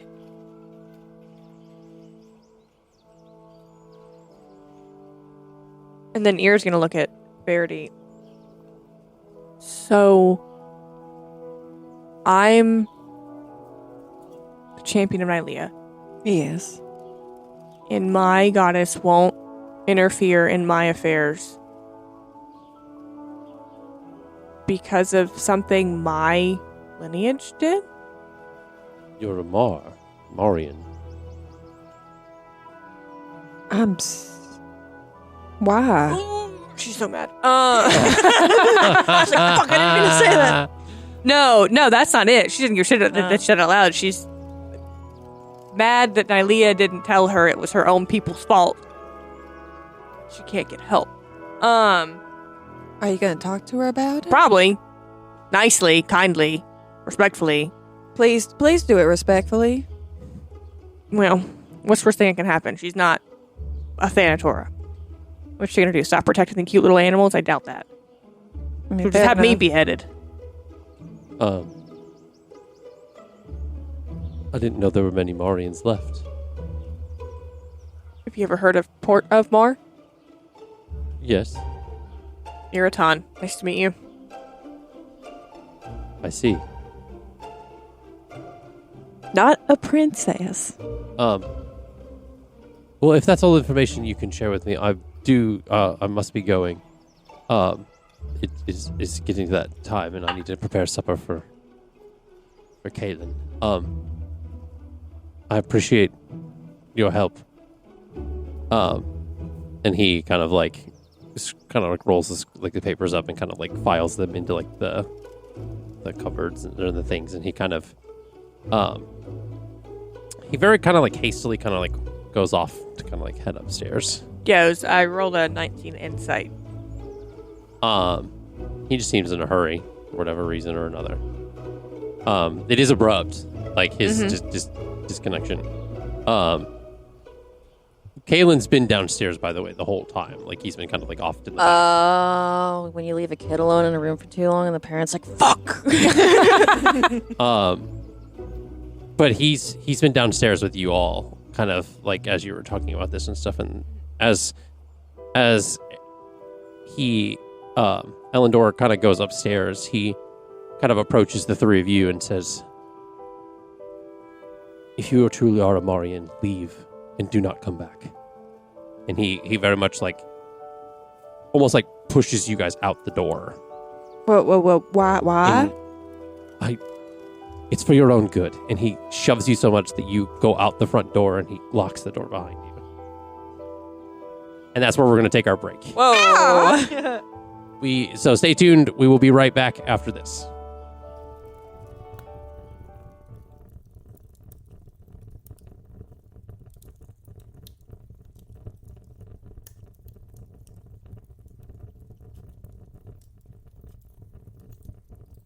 My name is Allie Goodell, and I am part of the filmmaking team on this podcast. I play Elliana Silmare. She is an Eladrin elf druid. She actually comes from a family of druids, and she is originally from the Feywild. Her family worships a goddess named Florenia. This was her whole world, was Florenia, was learning about Florenia and the balance of nature and eliminating abominations and the balance of just the world in general. But then when her village was attacked, she ended up going to the material plane, and things were not as they originally seemed. She kind of realized that she was indoctrinated as a child, and so as of right now, her character is still kind of naive, but she's constantly learning about the world around her and trying to figure out what her place is in the world when she finds out her whole religion has basically been a lie. I think one thing specifically to Elliana is that throughout her experience on the material plane, she's been struggling with finding what is right and what's wrong, the truth to things. So her trying to formulate that balance and how she fits in life, I think, is very important to her character. And so seeing the way she interacts with her new goddess, Flossidus, and just the world around her is interesting to me. This cast of characters is definitely something. I feel like there is a lot of chaos, but usually that tends to happen in a lot of D&D campaigns. I feel especially with Dawn and Lukiel's shenanigans, things get a little crazy, and that can be really entertaining. And I also feel like there are some great emotional moments between characters as well. I think there's a great balance that people are gonna love. You can find us at Off the Beaten Quest on all podcast platforms, as well as Twitch and YouTube, and you can also find us on our social medias. Hi, I'm Allie Fussell. I am doing all of the marketing, project management, keeping everyone on track to get Off the Beaten Quest out into the world. I play level 8 paladin fighter Iraton. She is an unconventional paladin. When I built her, she's my first campaign character. When I built her like my favorite gaming characters. So she can kind of do a little bit of everything. She specializes with a longbow and 2 daggers, so she's pretty lethal at distance and up close. She also has a good bit of emotional stuff, which I think the audience can pick out pretty easily, where she loves her friends and her family deeply, but the way in which she does so is not always the way in which they are open to receiving. So she's having to learn and navigate a lot of that. She also has a companion that is a homebrew race called a hop owl. That's half rabbit, half owl. His name is Alyer. And is also in a relationship with an NPC that our DM / my husband created named Jax. So you'll get to hear all about that. So in the first few episodes, there are a lot of moments that are very interesting for Ira. One of them is a very special moment with Alyer where he has to make a choice on what his next steps will be.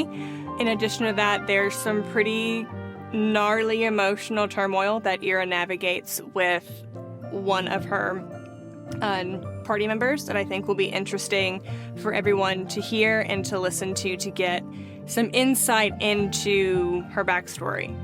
I think the audience is going to find someone in this cast that they relate to, whether it's someone that's just goofy and likes to have a good time, whether it's someone that's serious, is trying to learn how to loosen up, or whether it's just someone that completely understands who they are and accepts themselves for that. While they might still feel like an outcast, they'll find a bit of themselves somewhere in this campaign and in this cast.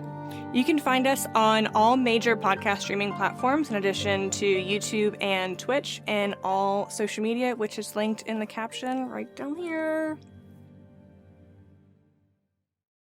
Hi, my name is Caroline Dajer, and I am the in-house artist for the podcast. In the campaign, I play Sable Vale. She's a level 9 human grave cleric, and she is flirtatious and theatrical, and she really is just trying to live her life to the fullest, like consequences be darned. And something important for the listeners to know before kind of diving into Sable is that she has a different relationship with her deity, where her deity and her kind of communicate through her tarot cards and through like shuffling on their own and kind of shooting out into the universe, like her opinions. When my character is introduced, I would kind of keep an eye out for right before it, where our DM kind of like hints at my entrance, because there are kind of like little secrets in there that he set up for everyone to realize later on when we rewatch the episodes. As far as this cast and characters, myself included, I really love 2000s rom-com movies, and if you picture the movie Mean Girls, where there's a cafeteria and there's a whole bunch of lunch tables, and each table has a different clique, a different group.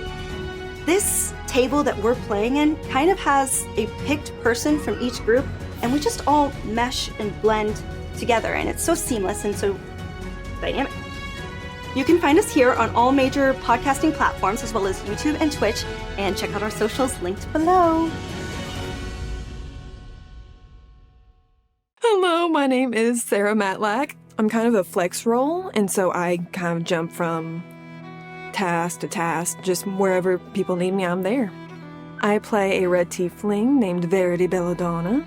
Verity is a rogue warlock, kind of in the trickster fiend area, which can make things quite interesting. Verity does have a mother and a little sister. Her mother is Ilma, and her sister is Nadine. She also has the blue human eyes. One of the cool things about Verity is that she is showing as a tiefling, but her mother is actually human. And so one of the things that I wanted to make sure that we had for her character art and everything was that she had blue human eyes, just so we could have both representations of her father, who was a red tiefling, and her mother, who is human. We are a rowdy bunch, and I feel like with each character there's going to be someone you can connect to in a way.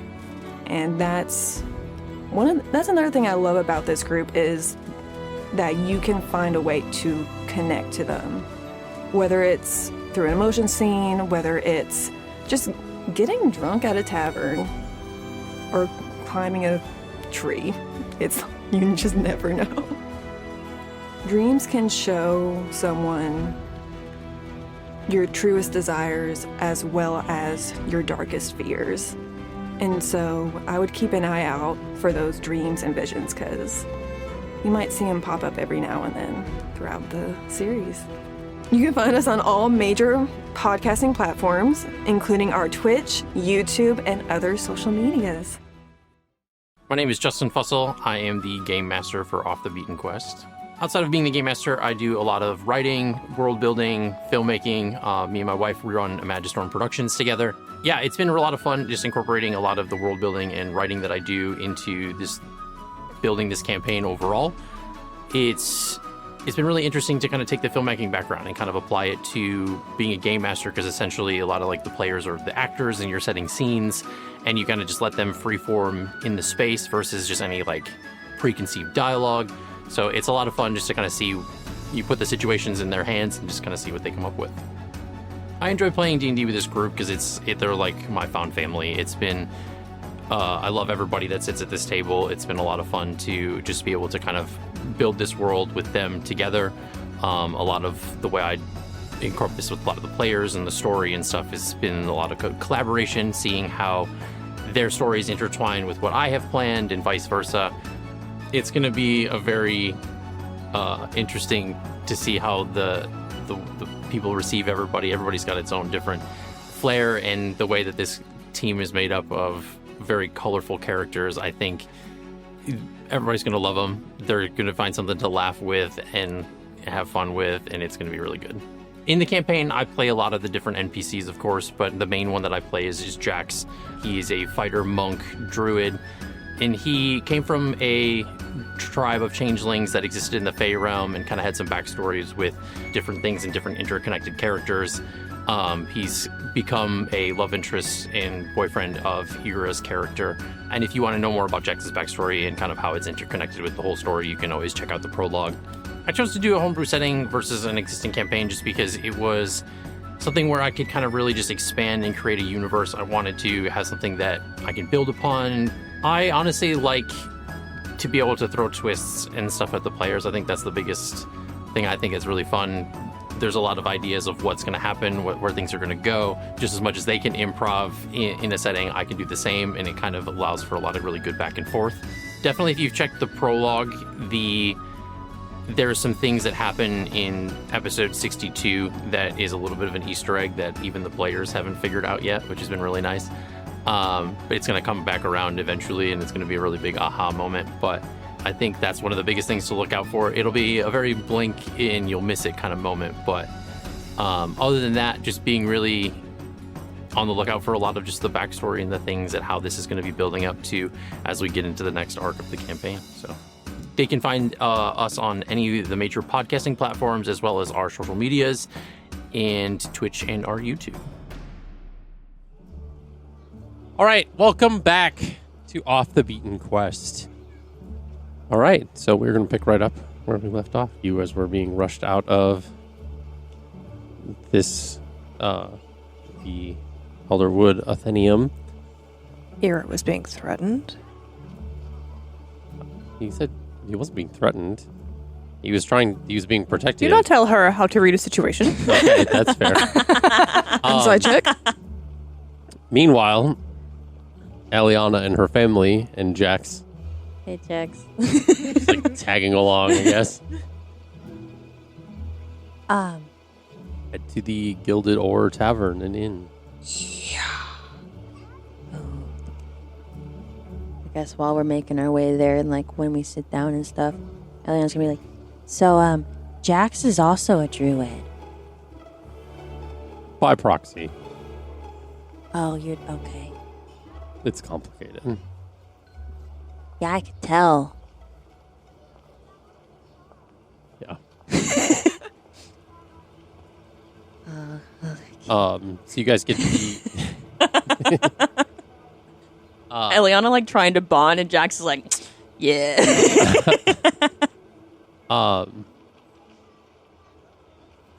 No, I dealt with it. It's fine. Okay. We're fine. Well, maybe I can, introduce you to some better druid stuff. Well, I mean, you've already introduced me to better druids. You and your family, I guess. Cool. We're getting intense in this tavern. Seems a little too intense. Let's dial that down. We're gonna dial that down real quick. Actually, I should probably put it into this anyway. Oh, that's nice.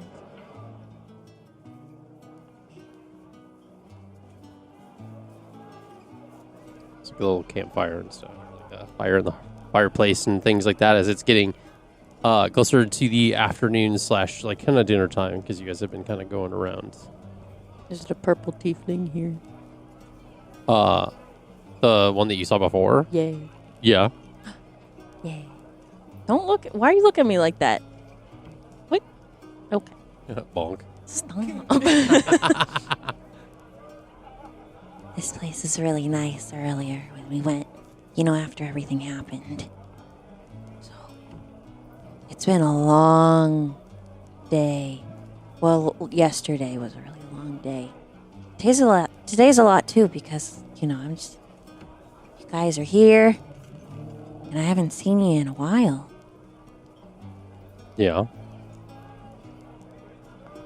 It has been some time, but again, I'm glad we've been reunited, and it has been a lot. But and she turns to Grant and is like, we're working through it. They're good, right? Are they, like, what's the vibes between my mom and Gren? Oh, they're fine. Okay. I think they meant working through it. Through yeah, the I just sense of, was like, what's happened I was and like, what they've learned. Okay. So what does one eat here and the material? Is it different? I mean, there's like certain delicacies that you might find here, but you know, it's mostly similar. They have Okay. like stews here. Last night we had like a pheasant, I think it was. And Jack's like, we had a lot of things. Yeah, we had like kind of like a whole assortment of food. Keep looking at me. I'm not there.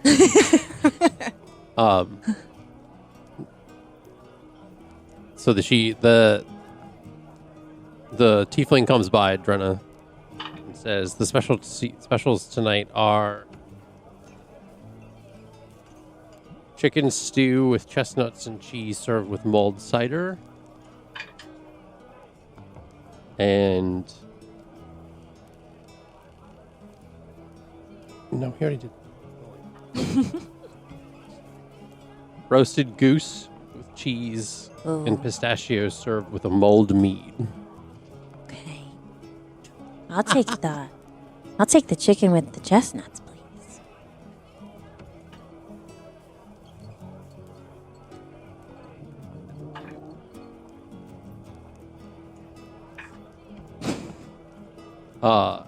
And we also, if none of those suit your fancy, stew with stork and beets and apples served with mulled mead. Man, where'd they get the stork from? That's what I was saying. I laughed at that because it just says stork. Wait, Like, drop okay. too many babies. Aren't storks like kind of like a swampy living like Yeah, like place? brains and stuff. And that's kind of like what this place is. Okay. Okay. Yeah, we could. I mean, if you guys want to try like everything, we can. But I'm just gonna get the chicken. Jack says, I'll have the stork.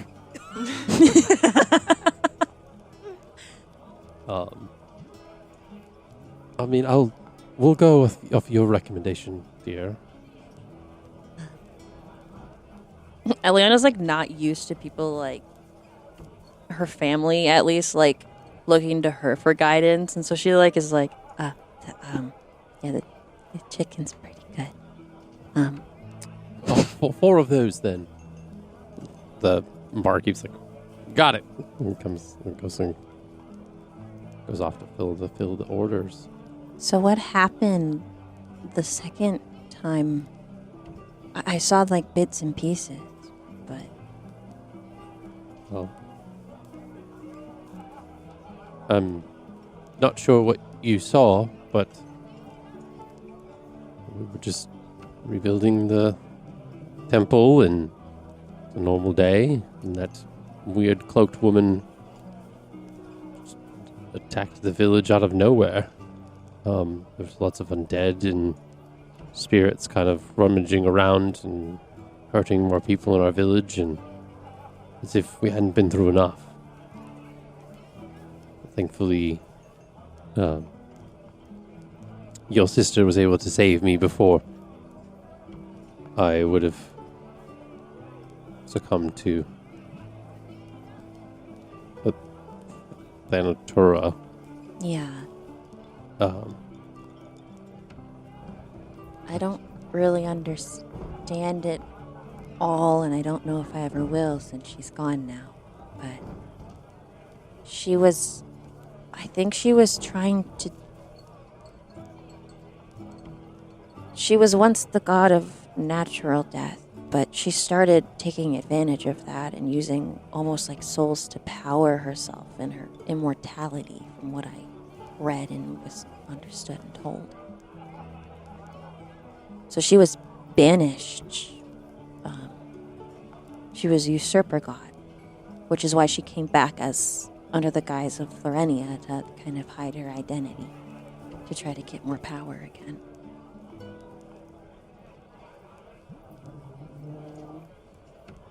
I know it's a lot.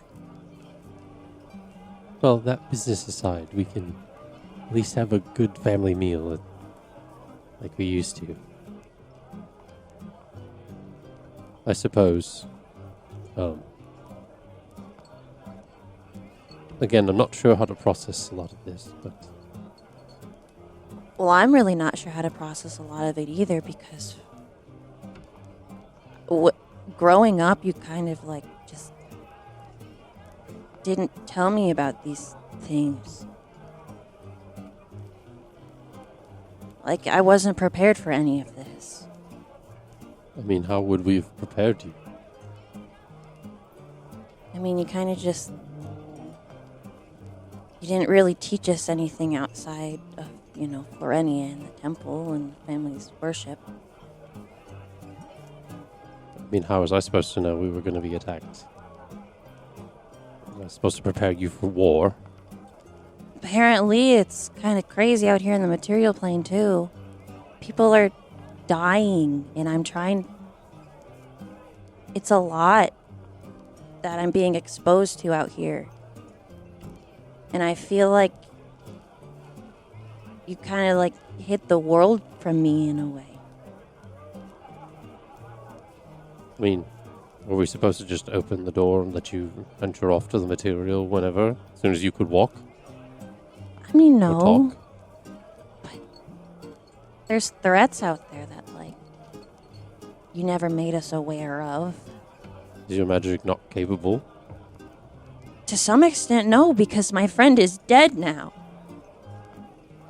And yet you are not. So you were prepared in some way, shape, or form. What use are my powers if I can't protect the people I care about? And Lillian chimes in. How are you supposed to save everyone? Well, apparently I can't. Why is that your burden to bear?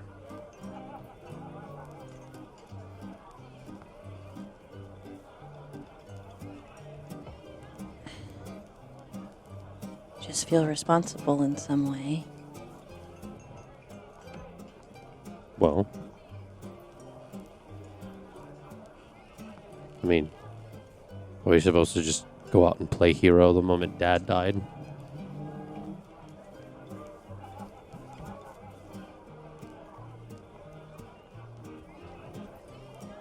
That like strikes a chord in her.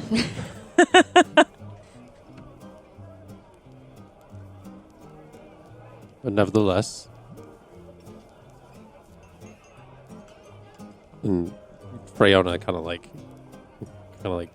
of pushes, like puts her hand out to have Lillian stop, and she says, "Nevertheless, we're all here. We're safe. So,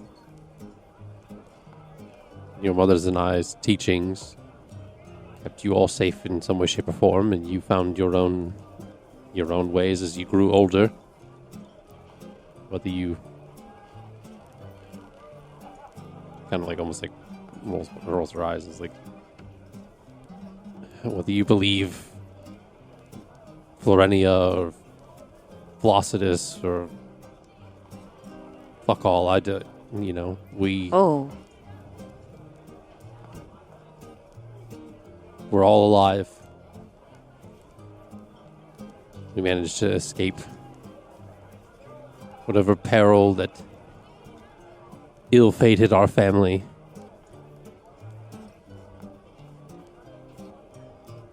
That we should be thankful for. Yeah. Well, are you guys thinking of going back? Or staying, or what? I mean, that is where our home is. What are you guys gonna do with the temple? I'm not sure. I have a lot to process, and I don't know how our village is recovering from everything as we fled.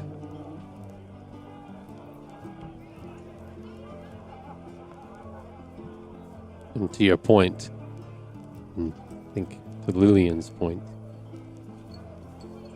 if we had stayed and tried to save everyone, we might not be having this conversation, right? And that's not to be insensitive to our people. But there is a point where you have to draw the line. And look out for yourself. I don't know what happened with you in this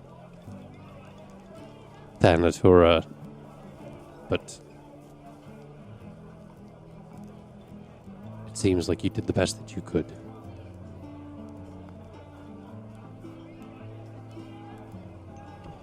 Sometimes we, no matter how hard we try, we just can't save everyone. Yeah. And in her head, she's also thinking about her father. Mm-hmm. Because he got very sick and they could not do anything about it. And and when Freona says that, Jack's kind of like, almost like kind of starts looking off away from the table and is very like, given his reaction to like what happened with like Lukiel and everything. And the bar person like brings all of the food and the table's just like really quiet and it seems so somber and it's like passing around like the food and like the drinks and stuff.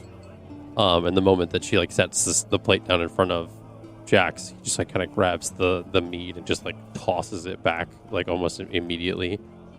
And she like walks away and like kind of like leaves you all to it. It's just like that awkward moment, like when like the waiter like comes by and it's like, oh shit, all right, and just like sets the plates down and is like, all right, if you need anything, I'll like walks away.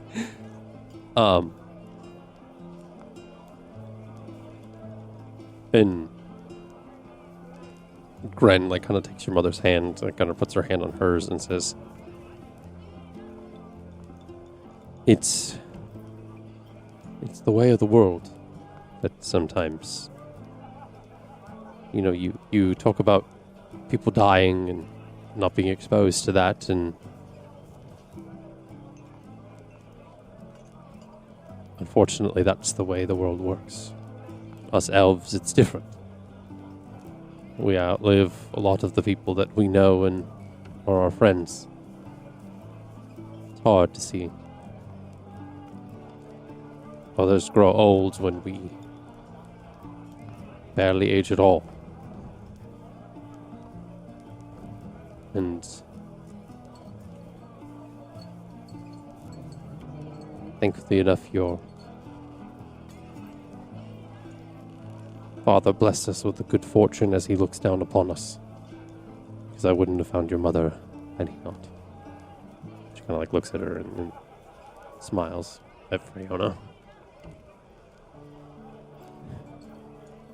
But enough of this sad talk. Let's enjoy this food of the material realm and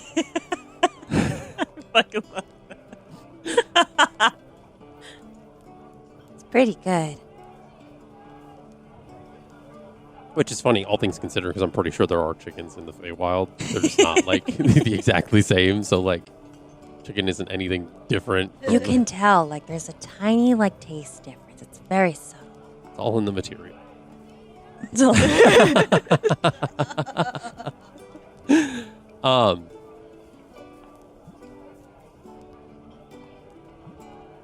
So, you all eat and marry and be merry. As we jump back to the other group.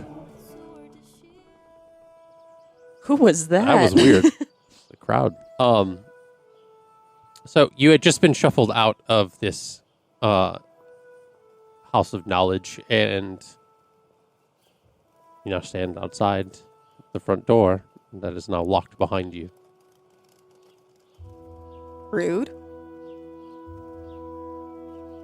Ira's got an idea of what's going on. Should we go eat? Insight check on Ira. Yes, sirree. No, sirree. I'm gonna use my passive. Is that okay? Your passive, Insight or It's deception or persuasion. You don't have to say which. You just have to roll for it.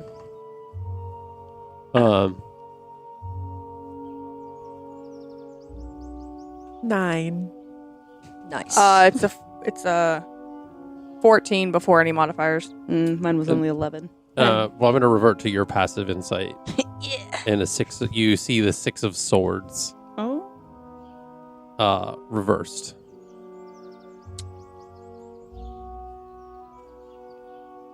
Don't show her. I'm not. She's just looking at me. Okay. You were staring at that screen. with I a was hard reading it. insight. I was reading it. I have glasses. Verity goes, all right. I have glasses. You say anything? Do I say something to you? Yes.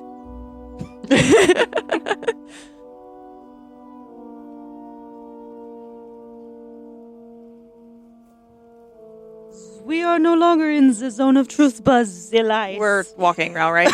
Yeah, you're essentially walking. What lies? What am I lying about? is behind the eyes of terrible sadness, Not sadness. anger. You gonna keep guessing or you gonna tell me? A little bit of both. Okay. Okay. Are you hungry? That's where we're going. Okay, no lies. She's looking straight at Verity. All right. Okay. But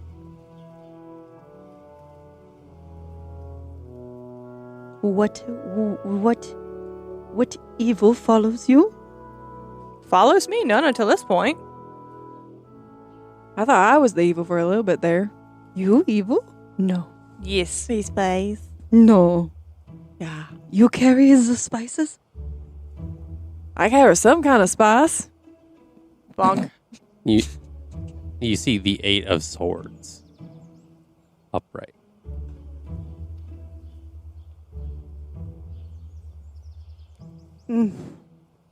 She speaks the lies.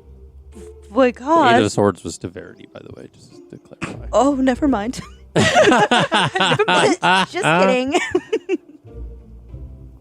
Where are you from? You go from foreign lands to Valley Girl. It's a mix of my hometown. Okay. So How long's the walk? Yeah. As long as it takes for this situation to still be awkward. So what's your deity like? Gorgeous. Humble. Kind. No idea what that's like, but good for you. Mm-hmm. Thank you. And yours? If you have, you... Shadowy. Ooh, creepy. It's kind of an ass. Who? Oh, hers? Yeah. Oh. And they're not a deity either. Ew. Like drops the facade. You're like, ew.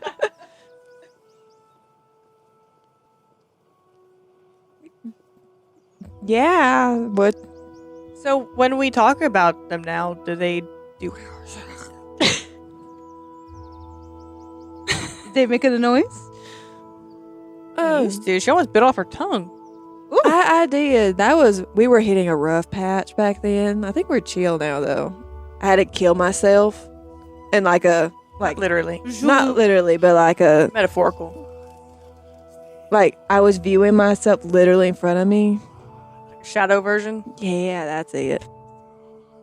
My glasses. Is this something that all the horned people can do? No. What are you? A tiefling. Something's happening to me. No, not you. That's not you. That's not for you. Oh, is that me? Yeah.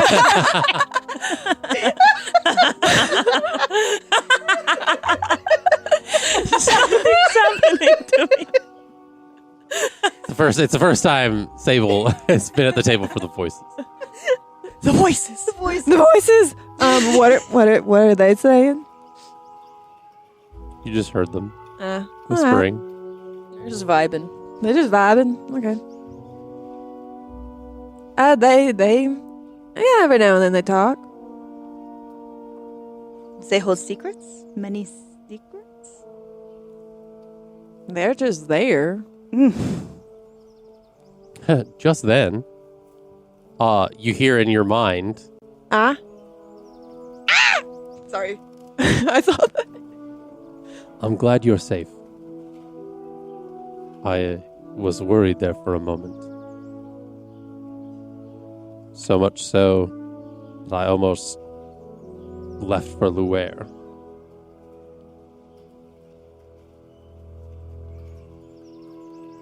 Stay safe. Love you too. As red as the shield behind her, folks. Am I really? You for a second, you were. Internally, she's like, not answering. Oh, that's what Dawn meant by waiting.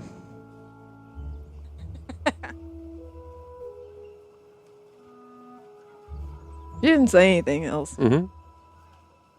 You arrive at the Gilded Ore, and you come inside and you see Elliana, Jax, and her family. And it looked as if, like, at one point or another, Elliana was, like, crying, or teary-eyed, and there's this kind of a somber tone to the table. Amidst the, like, kind of boisterous kind of merriment that is this tavern at this part of the evening.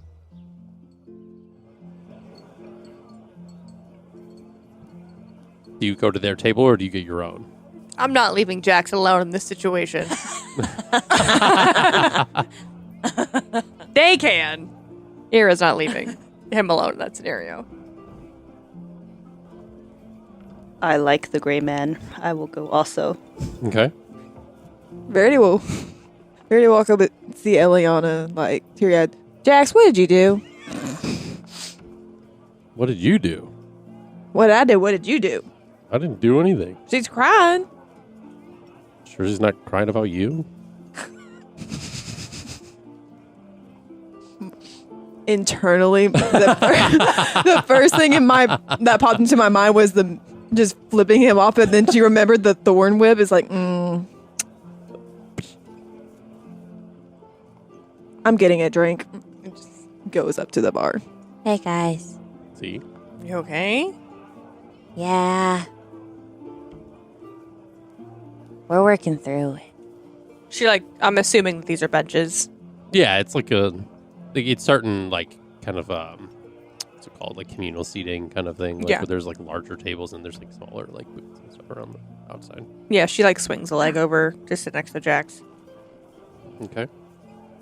But she's sitting, like, sideways on the bench. So, like, he's here. And, Okay. like, her legs are, like, straddled over the bench. She's, like, rubbing his back. Been a hard day. Damn, okay. Not, like, in, like, a weird way.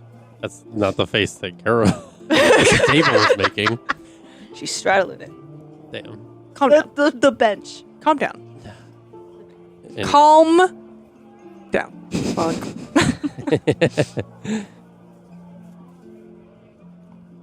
Do not make me re-add command to my spell list, guys. It's on mine. I have we can command each other. I have a suggestion. Go ahead, Elliana. Oh. You need. Yeah. Did we want to... Hey, Mom. And Lillian and Gren.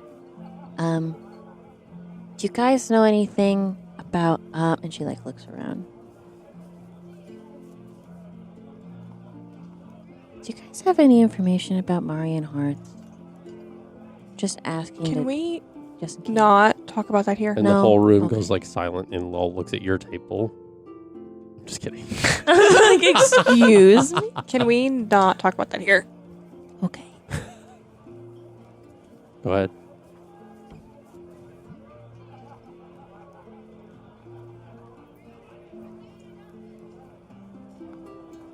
$26 insight Crap. On Ira?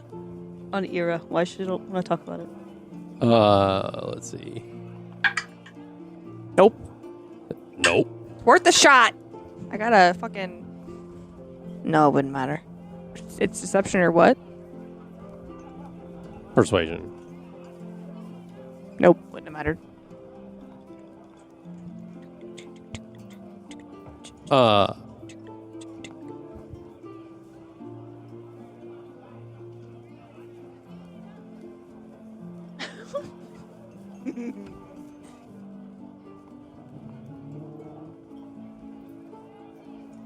It's the Page of Wands upright.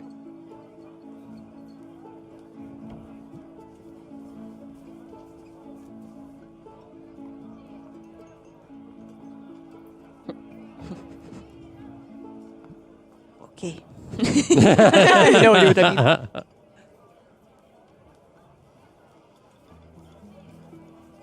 Well, I guess once you guys have eaten, did we want to head over back to the observatory?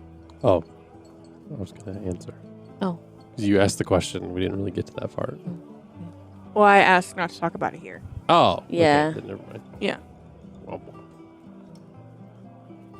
Do you think we can talk about it at the observatory? What's the observatory? The veiled, that's the place you guys were at before. the starry place. The Veilbound Observatory. Maybe. The Sorry. the little boy. I was giving the info dump to the dad, Yeah. and I connected some dots, and then we were quickly shoved out and told that Oh. I should leave. Why? I'm not safe here, apparently. Which is weird to not be safe in a holy city. I'd figured I would, Yeah. So, it's because of that. So, Oh. Okay, yeah, let's not talk about that. Are you up at the bar? I am. I'm not hearing nothing. so I wish there was like a way to talk without people listen. And then she looks to see if she's like, without people listening. Because, you're just, fucking here, getting all this information, and Elliana's like, maybe we probably shouldn't be saying all this shit in front I of... was thinking the same thing. This is what Jackson's trying to say. Elliana is still a little naive, okay? Sometimes she's not very... she's kind of oblivious sometimes. She's like, wait a minute. she's just a girl. She's just a girl. Just a girl. That was also a god for a second, but she's just a girl. So, I guess we're gonna eat up and then we can go to the observatory. What does everyone else think? Remind me again of you want to take your family to the observatory to talk about Flossidus? Yeah. Okay. Gotcha. I don't see any issue. Okay, gonna eat my chicken now.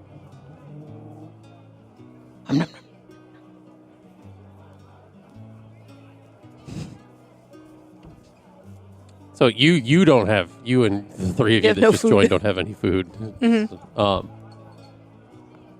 But you can give food if you'd like. Yeah, we're food. Okay. Something that's on the menu. Nothing crazy. No custom items for us. Why are you laughing, bro? What's happening? She keeps looking at me like she wants me to do something, and I'm like, I don't know what you want me to do. Just my face, bro. I'm giving her all she's got.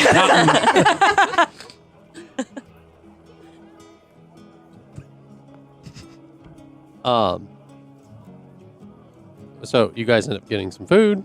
You all eat. What's Verity doing? Yeah, I was like, what are you doing?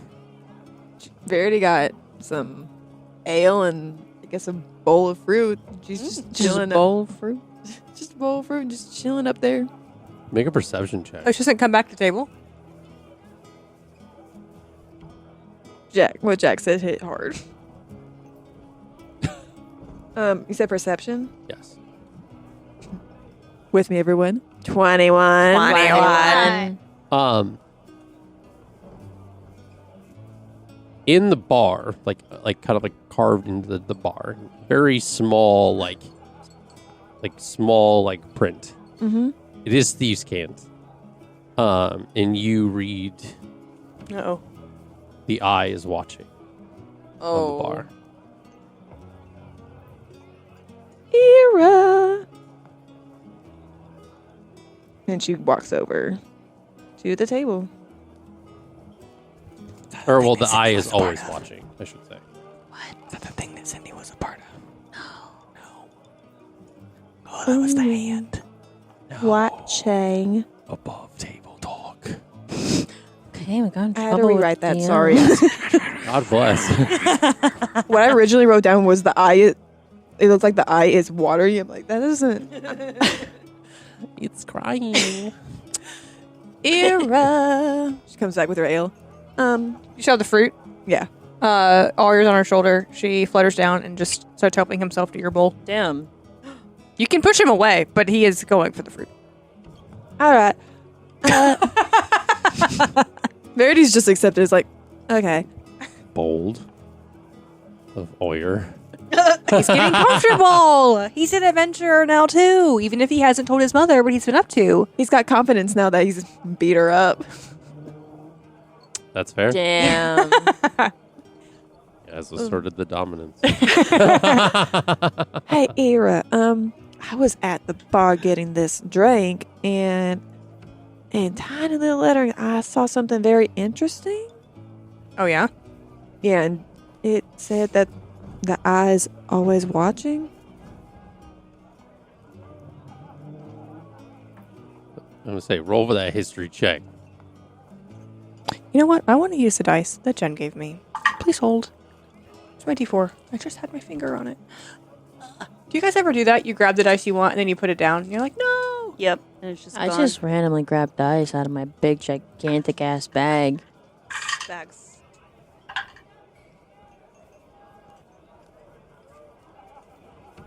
Dice ASMR. 18. 18. 18. It sounds familiar. Any, like, from studies or personal? You would, if something sounds familiar, you know if it was something you learned or something that strikes an emotional chord. Just sounds familiar. Nope. No clarity. Probably not. No, probably not. No. Mm-mm. I'm guessing Verity wouldn't have heard it before, too. Nope. I've definitely not heard it before. No. I mean, I have a hunch. You can have a hunch. Mm-hmm. You don't have any certainty. That's fine. You had never heard of anything known as the eye. What was the tattoo of the guy on the boat? That was too good to be true? That was on his shoulder. Sure. I don't think it was an eye, though. You only saw, like, lines. You didn't see anything else. Not enough that it would resemble an eye. Or not enough that it would resemble anything. Yeah.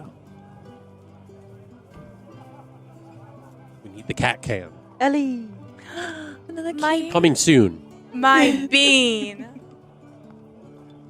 Well, All right. Well, that's very ominous. So between that and the getting shoved out the door. hey, Elliana. Yeah? And she's also kind of talking to Jack when she says this. I think we need to prioritize what happened with the dragon. Are you staying with your family, or are you coming back with us? Are you continuing with us? What are you doing? So, I think to be contextual, none of you, aside from Jax, knows at all what you're talking about. Yeah. With the I thought you dragon. were there. I was Nope. there. Eliana was not. Elliana was there in Port of Yeah. Portamar. at the Centurion Spire. Oh, okay. Yeah, she was part of that. That's why I'm only talking to her and Jax. That's fair. I'm not talking That's to fair. these two. Beanie. Here she comes. Sable's literally sitting behind Ira, just taking in all the We information. need the cat cam so bad. Next week. I know. Next week, cat cam. Yeah, I think we need to handle that with the dragon. I kind of figured that was going to be our next step, since I don't really know what else. Yeah, and I have a bigger concern around that too. Okay. So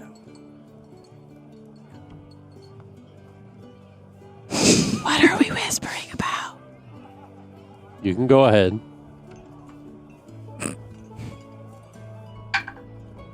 Aw, you're already higher. yeah, it's a 16 straight before I roll for anything else. What do you want to know? What did I want to know? Mhm. What your hunch was. Just the feeling. You see the 10 of Cups reversed.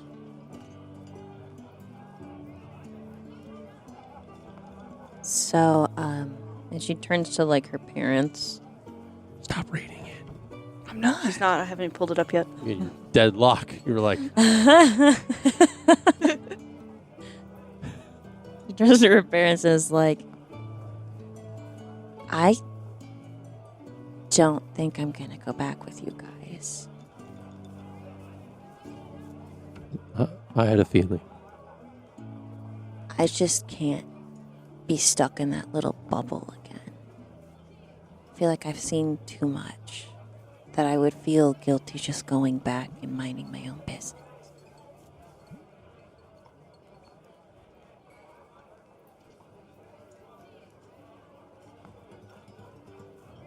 Well, and then Gren, like, stops Freona and is like, that's fine if you want to stay. You're grown enough, you can make your own decisions. And we need to respect that.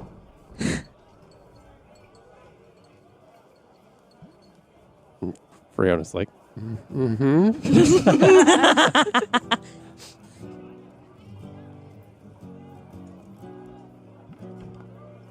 And in accordance to, like, where is everybody's, like, how was everybody sitting? So if Jax was here, I'm assuming Lillian might be on the other side of me. so you're next to Jax and Yeah. she's on the other side of you, and then your parents are on the other side. Yeah. So and Lillian turns to you and kind of in this, like, playful older sister kind of thing, like kind of tossles your hair and says, just make sure you don't end up getting yourself killed while you're out here with these. And she looks at the other, like, 3 or 4 of them individuals. I will try. What are you gonna do? You gonna stay stuck at home? No, I think you see her look at both her parents. I think it's time for change. And you see she kind of snaps and she takes on her winter form. Tell me and describe what that looks like. I don't know. I've never thought about her winter form. Well then I'll riff a one. Okay. She has this like indigo blue kind of hair that has a bit of, like, almost like glittery kind of frost kind of twinkle in her hair. Her skin is this again, like the ice blue, but more of a kind of like frost blue versus like an ice blue.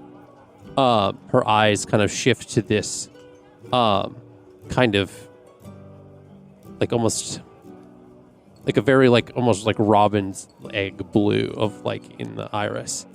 And she has this little kind of twinge. It's very faint pattern of what looks like snowflakes across, like, almost like tattooed, like, it almost looks like it's tattooed across one of her arms.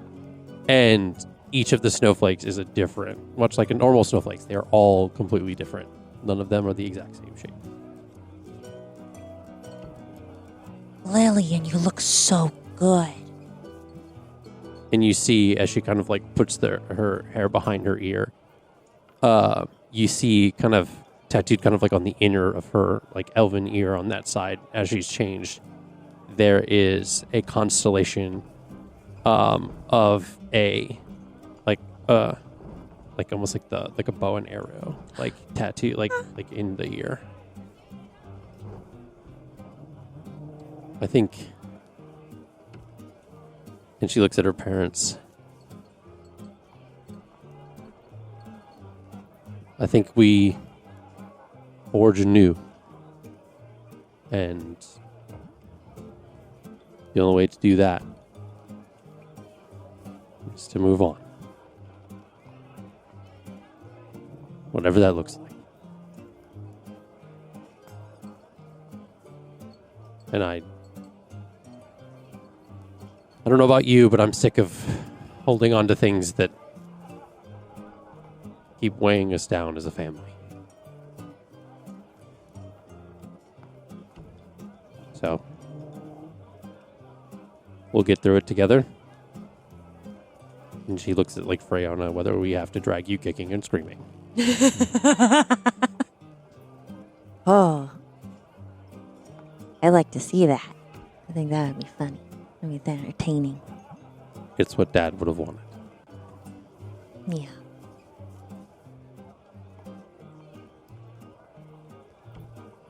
Well, you have a lot of work ahead. And looks like you do as well. Yeah. I have a quick question. Mm-hmm. Gren is the wood elf? Yes. So Dad was an Eladrin? Yes. Mm-hmm. Okay. I'm trying to figure out, because with Freyona being an Eladrin, I didn't know if our wires were crossed somewhere. Okay. Genetics. I love you guys. We love you. And this doesn't mean I'm going to be gone forever. If I can figure out how to use the crossroads, however those work, I might visit sometime. I'll show you sometime. Do you know where they are? You know how to get back? We know where they currently are. Well, then you'll have to show me, and we'll try to open it up. Are you wanting to go tonight, or you want to spend one more night here? I don't want to rush you.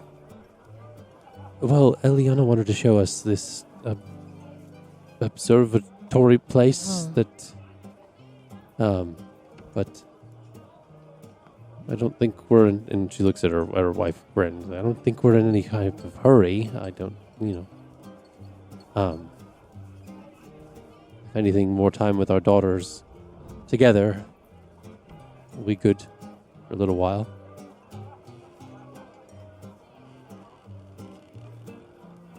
I can show you some cool tricks I've learned while I've been here.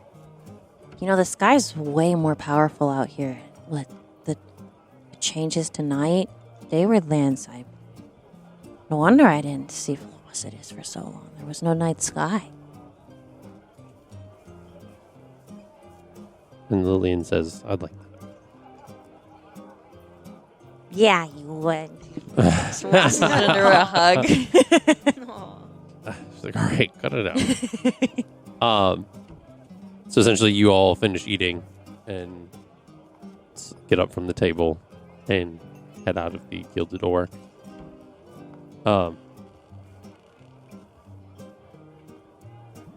have all of you subtract 1 gold from your inventory to cover the food.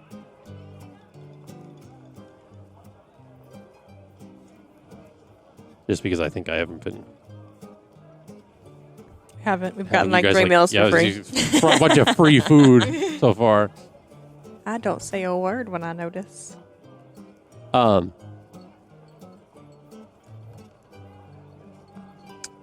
you all leave the Gilded Oar and make your way back to the Veilbound Observatory.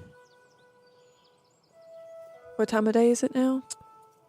It is pretty much, it's getting about sunset, essentially. It's kind of just a little bit past dinner time. And you, I would think you guys all, you kind of have come to this, back to the observatory. And, trying to find some good observatory music. Nothing that's like too creepy because we're not trying to set the wrong vibe. Nope, that's the wrong direction, folks. Baby. My bean. I love her so much. The bean baby. That's fair. I'll go with this for now. So you come back to this observatory, and for the first time, you're seeing this table. The exterior, as you guys approached, was like a structure suspended between realities. Its foundation consists of like smooth, dark stone laced with veins of shimmering silver. The walls ripple like liquid glass at times, catching glimmers of unseen constellations even in daylight. There's a great domed roof kind of at the top that kind of has like a lot of iridescent minerals that shift colors depending on your perspective from the ground. There's some floating orbs of dim violet light that kind of hover around the entrance. The grand circular archway frames the entrance engraved with constellations and shifting celestial symbols that never remain the same upon second glance. Upon entering, you step onto a floor of black marble embedded with veins of luminescent white stone, mirroring the starry night sky. The walls are lined with curved shelves containing ancient tomes, scrolls, and star maps. Iridescent banners float midair, slowly shifting between depictions of celestial bodies, planular rifts, and visions of far-off realms. There's the massive central chamber serves as the heart of the observatory. Its ceiling is vast, enchanted dome that reflects the ever-changing astral sea rather than the sky above the where. This chamber contains an elaborate array of suspended brass rings, spinning slowly around a central pillar of shimmering, ever-shifting mist. These rings are not merely decorative, they align with celestial movements, influencing scrying rituals and planar divinations. At the edge of the observatory, there are small alcoves that serve as meditation chambers, each containing floating crystal prisms that hum with soft resonance. As you enter, Zephyrin is very much in the main chamber at this point, and he kind of greets you as you return. He, like yourself, is a human, but of indeterminate age, kind of has pale skin, so it's definitely looks very different than typical humans. But yeah, he says, welcome back. I didn't expect to see you all so soon. Hera leans over and whispers to Verity, I wonder if they cleaned up the blood. Verity goes wide-eyed. I forgot about that. How do you forget about that? good evening. It's good to see you again as well. For your information, we did clean it up. I'm sorry. Hey, with the astral plane, all things are at risk. I'd be lying if I said it didn't happen before, but, you know. Oh. We oftentimes have, not necessarily in that chamber specifically, but we, from time to time, deal with ones that can be cursed and have bonds to different things. That's I'm why. not cursed, Sable. It's the second one. That's why. Kind of worse than being cursed. You did That's why we recognized the symptoms of your friend. I use the term symptoms lightly. Of course, they are. Wait, me? Yes. Symptoms?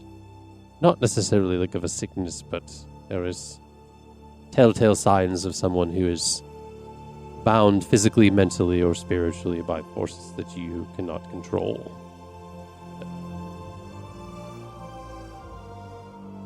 Verity disassociates. Fucking fair enough. What brings you all back to the observatory? Did we tell them with about more people? Thanatura? You told them I don't about remember. Flossidus. I don't think about Okay. Thanatura, if I'm Gotcha. not mistaken. So, I have some of my family here. And I guess I was just trying to show them some of Flossidus.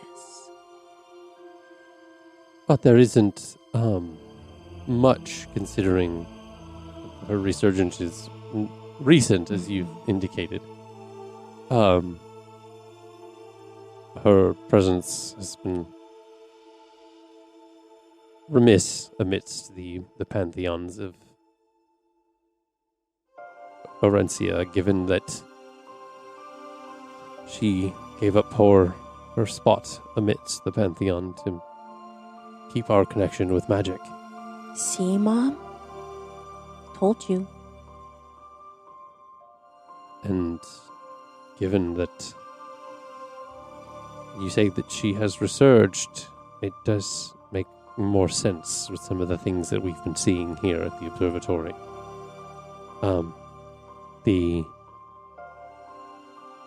alignment of the stars and kind of a lot of the things that we've been seeing amidst the different planular seas, and it makes sense that something would be remiss amidst the gods themselves, and that could be the sign of a bringing about a new age. Do you know she split herself amongst the stars to save magic? Do you guys know how she's kind of reformed and been brought back? Pantheons and celestials can be tricky, given that most deities decided to break away from those on the material, but a lot of the times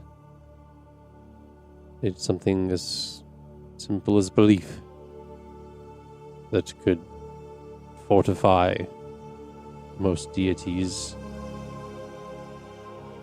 But Hey, Lily, you sometimes hear it's- that? She gives a little wink at her sister. sometimes it's not that easy. There's belief, or rather the lack thereof, doesn't stop any unwanted deities from lingering. Oh. So it's not a two-way street, unfortunately. That- Is she not dead? Well, I mean, that explains because I was trying to be like, I was trying to kind of combat Thanatur by being like, you're just a little jerk, like you're not real, and it didn't really do anything, so yeah, that makes sense.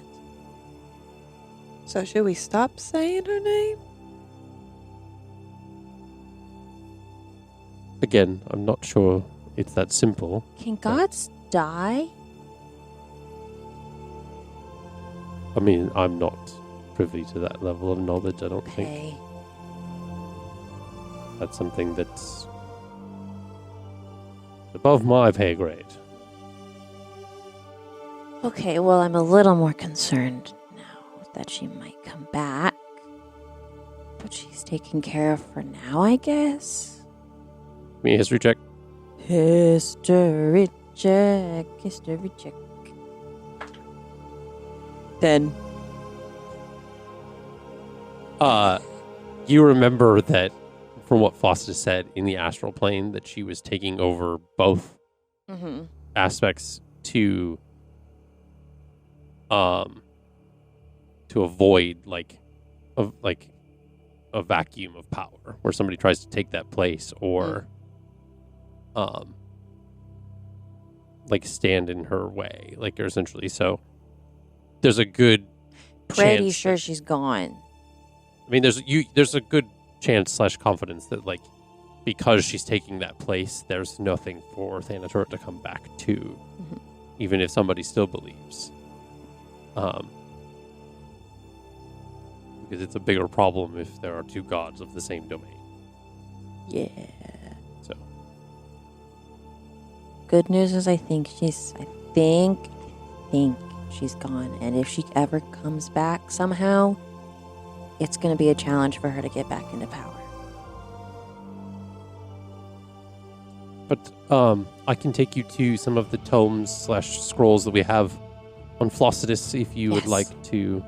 And he kind of escorts. He kind of calls over one of the acolytes to kind of escort you through. So he takes you, your mom's, and Lillian over to. I guess it's like a shelf amidst the main hall that's kind of still in that area. Is there anything else I can do for the rest of you? Is there a Temple of Nylea anywhere here in the city? There is a temple of nature that exists within this. That exists within the city that could potentially commune with all gods of all that nature. So, But not one dedicated to her specifically? that I'm not aware of. There could very well be a altar or some kind to her, but the pantheons to which people worship and or are in beliefs of this is a large city that covers a lot of ground when it comes to different pantheons and religions. Ira So I'm believes sure that him, there is. but in her head, she's like, "You're the head priest of a temple, and you don't know the other gods that have patrons in the city? That's odd, but okay. We'll go with it." He's only an expert in his own temple. He doesn't know. I don't know. Yeah. Yeah. Yeah, I'm just a guy. I would suggest you venture to the Mangrove Sanctum. That covers a lot of deities of nature, protection, and water. But again, I'm not sure if there is a specific altar there for Nylea, but that would be your best bet. She just nods. Verity, you also were thinking about getting help for your situation, weren't you? Did you want to take me up on that offer? What was the offer again? We have a ritual designed to aid those who are bound physically, mentally, or spiritually by forces that they cannot escape. It is known as the severance of chains. It's whether breaking a cursed bond, severing ties to a dark entity, or freeing oneself from a cycle of suffering. This rite is performed under the shifting constellations of the observatory's dome. Flossidus will be watching out for you. I understand that I'm just a little bit nervous because I just got on good terms. And I'm afraid it's going to piss him off. Would you call it good terms if they used your body to try to attack people? And what is good terms with an abuser? I've been through that before. Not the same way, but I mean, granted, you did voluntarily enter this pact, so I'm not sure that the term abuser is appropriate because you literally asked for this, but she didn't know the details. Did you not know the details?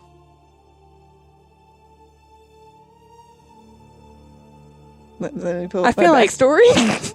I feel like maybe you would have an inkling. Like, surely you weren't going to enter into a pact with a patron and just think, "Oh, I'm just going to go eat some blueberry muffins and drink hot tea every day." No, I just... Maybe it's like I thought I'd run their errands every day. She kind of does. Just in a darker way. I just said I would be in their service if they healed my mother, that's all. And they haven't done that.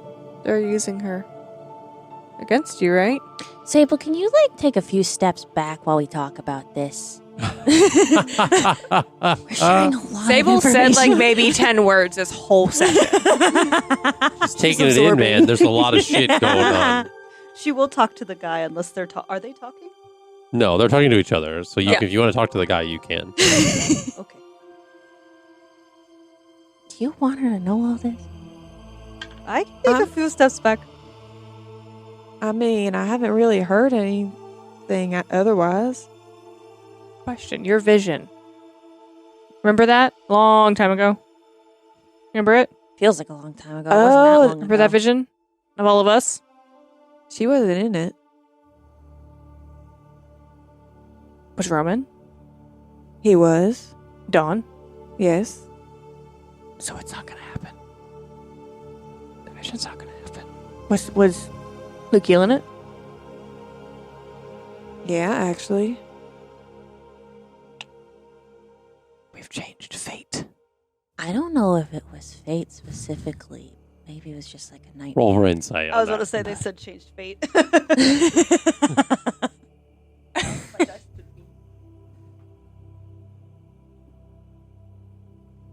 15. So 3 cards kind of almost like fan out from it. Come on. It's the 3 of swords,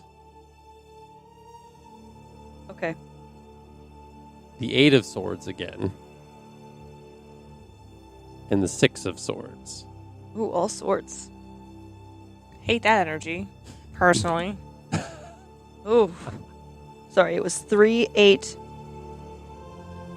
3, 8, and Did you say 6? yes.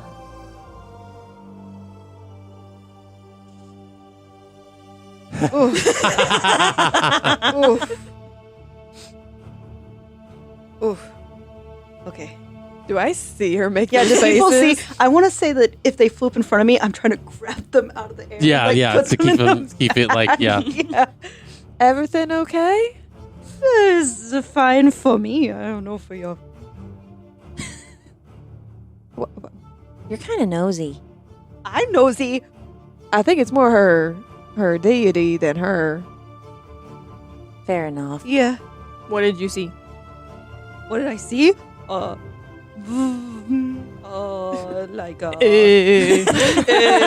Like betrayal, like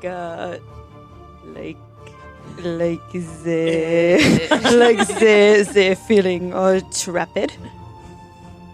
As you're describing this, the deck kind of spits out 3 cards again, but like this is like almost like Uno attack style where it like shoots it out. The Ace of Cups hits Ira, the 2 of Cups hits Elliana, and the 3 of Cups hits Verity. Ow! What? They almost like hit the forehead and they like kind of sit there for a minute and they're all upright. Why? Oh, who hit Ace of Cups? You're up. It was Ace, 2, 3. Mm.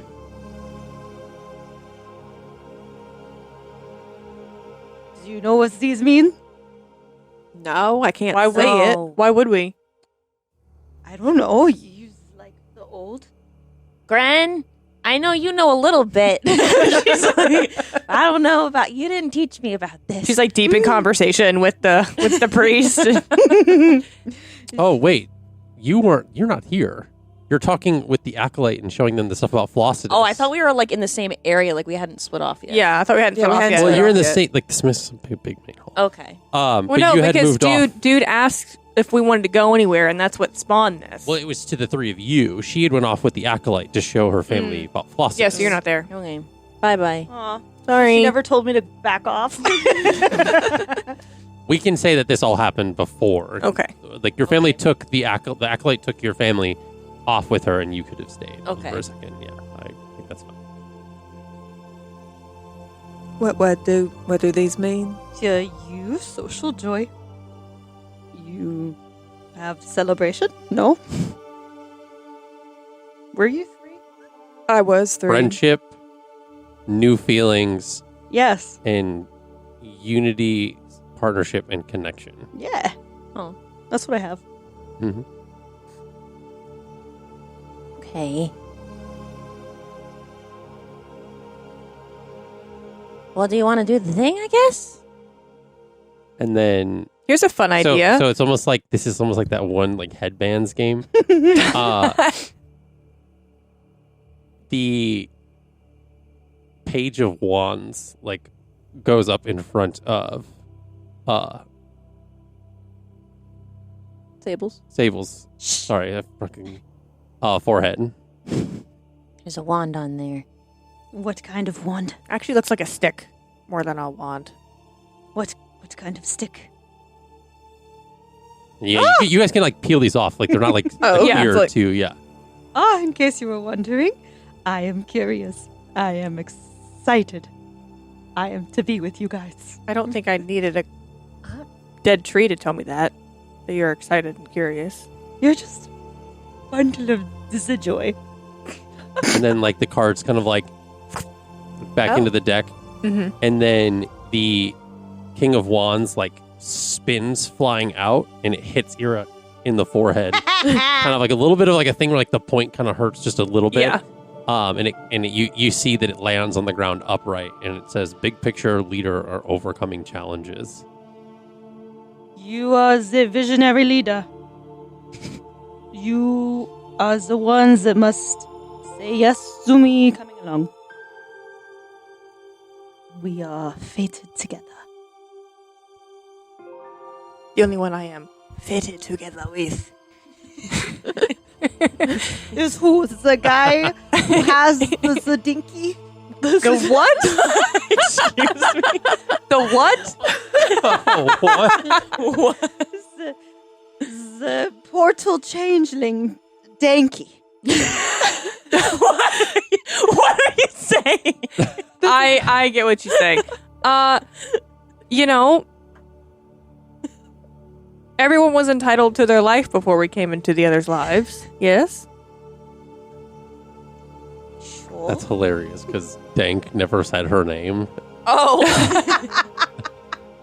She just smelled bad. The dinky. It's Denk, like D-E-N-K. I know. I'm gonna go Over Okay. to the. Yeah. Okay, I you miss guys you. can figure the. Maybe you should have. I don't know her- you that well enough. Okay, yet. I'm gonna But go. you will miss me in the future. She winks. Maybe you should have Sable do a tarot whatever to see if you should sever from your patron. Sure. If you do the cutting of the tie, would you no longer have the zaps, the power? I have some magic by myself, so I would have some. Would your mom die? Are you going to Yes. do the tarot reading? I'll ask the veiled one. Hey, you wanna? Hey, 'cause I want them to like me. Please help the warlock. You hear nothing. You son of a bitch. I cannot help. Boom. I mean, you can still use your cards. You just don't hear anything from the veiled one. Up to you.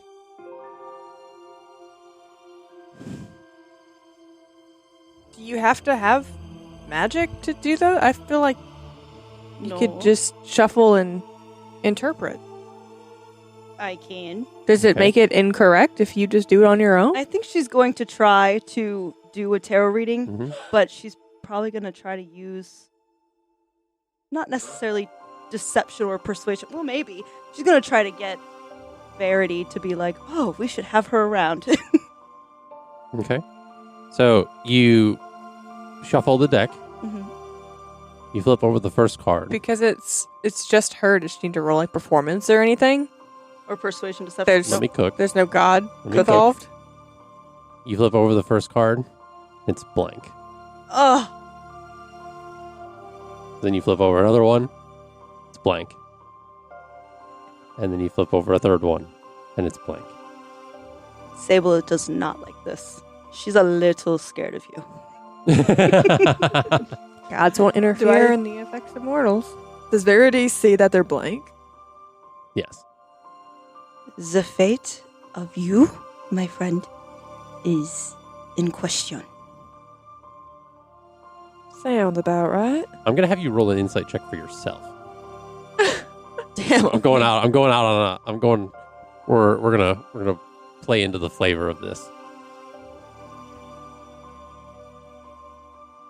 25. you get the concept with your connection to your deity and what you've been told recently from all of these people. You also get the vibe that maybe the Veiled One is just not trying to fuck with whatever's going on with her. It doesn't necessarily determine that her fate is undetermined. It just means, hey, I'm not touching that. That's 2 gods now, man. That's 2 gods. If my deity is scared of you, I am a little terrified. Oh, just a little. You know you don't have to do it, right? Because it would mean your mother doesn't survive, and that's not okay. But is she really living right now? Does she Zuza suffer? Big time. Yeah. She's in a lot of pain. Then, like, when the horses lose a leg, you... Pow. Jeez, okay. Whoa. It is humanity. Yes, it's humanity. I mean, she is human, yeah. Yes, but it's humanity. Humane. I'm sorry. It's okay. Words hard. She's struggling on purpose. If I may, there's no guarantee of success if that it's something that we typically... It's a service we provide. Oh, do I do it for the plot is the thing. Don't meta. If you need to make a decision, roll. Mm-hmm. Well, here's the thing. I did roll earlier. I did roll. You can always leave it up to fate. Yeah. That face. Listen, I rolled a d20. It was going to be lower than a 10. It was going to be a no. Higher than a 10, it was going to be a yes. And it was a 17, and I got so scared. Okay. Oh. So what do you say to Zephyr?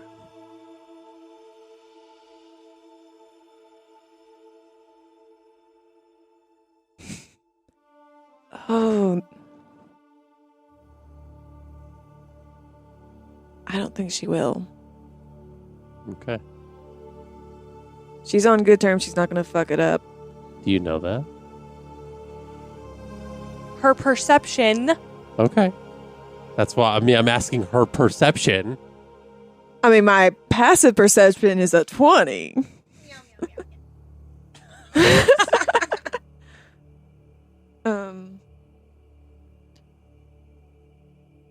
What exactly will this do? Will it just give us information, or? It could. It's designed to potentially liberate rebirth, allowing you to move beyond your past and forge a new path. But as I said, it's not necessarily a guaranteed success. Worst case, I just piss it off. from where I see it, you are not. It's, how does one say it? Couldn't hurt, given your circumstances.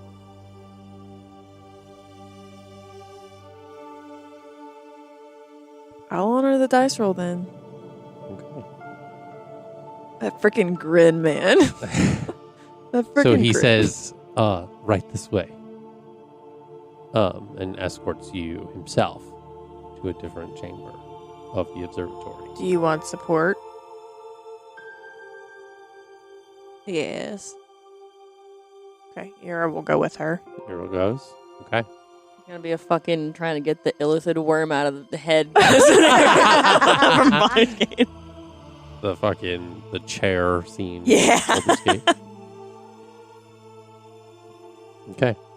So, Elliana, Jax, and Sable are left in the main hall. I just dropped it. That was not a... Okay. So,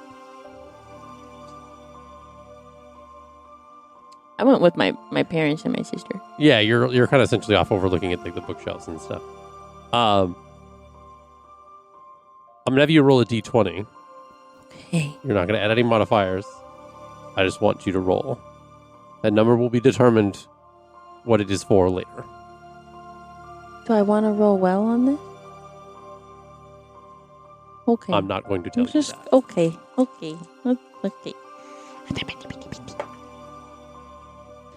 Okay, that's a 16. 16? Okay. So, you go off into another chamber. So, Verity and Ira are escorted to a different chamber. Let me get to...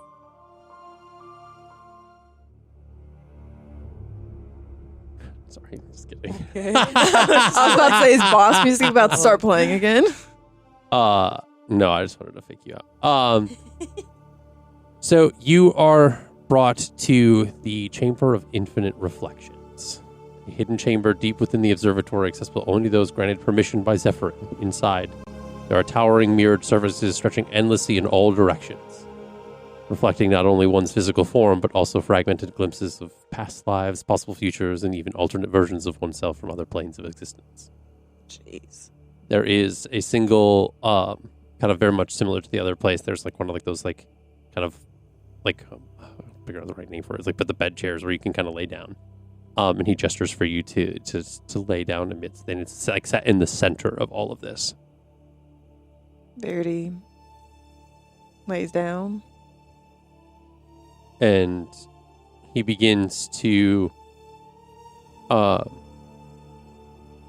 go into this kind of trance as his kind of eyes kind of go white, and he's kind of saying these somatic components as his hands kind of do this like symbol, and then he kind of goes like this in front of your face as he's standing next to you, and you immediately slip into this like falling back like unconscious, and you find yourself in a void. Not similar to the one that you had seen Elliana in before. But this is a different, more blackened expanse. And you see amidst like your wrists that there is like this like almost like bracelet, not like a handcuff or anything, but something that's like kind of connected to a series of kind of ethereal kind of like glowing purple chains that kind of extend into nowhere. As you're kind of floating there amidst this void. And you see almost like it almost looks like it's sitting on a pedestal, but it's just like on nothing. This small, like long, not like small, but a long piece of parchment with writing in Infernal on it that has your name signed at the bottom in blood. And you hear from the darkness a set of footsteps. As you see appearing out of the shadows is a man, or what looks like a man, in a hooded cloak. The robes kind of almost like flying off as if they're being blown by breeze. His face looks completely covered by other like wrappings, and his eyes glowing this like teal green. He carries with him it looks like a cane, almost like a walking stick, but it's almost like completely made of shadows as he walks forward. Different like leather and kind of belts and stuff kind of wrap around as this like long flowing kind of black robe kind of kicks around his feet as he walks forward. And the hooded figure stands before you and says,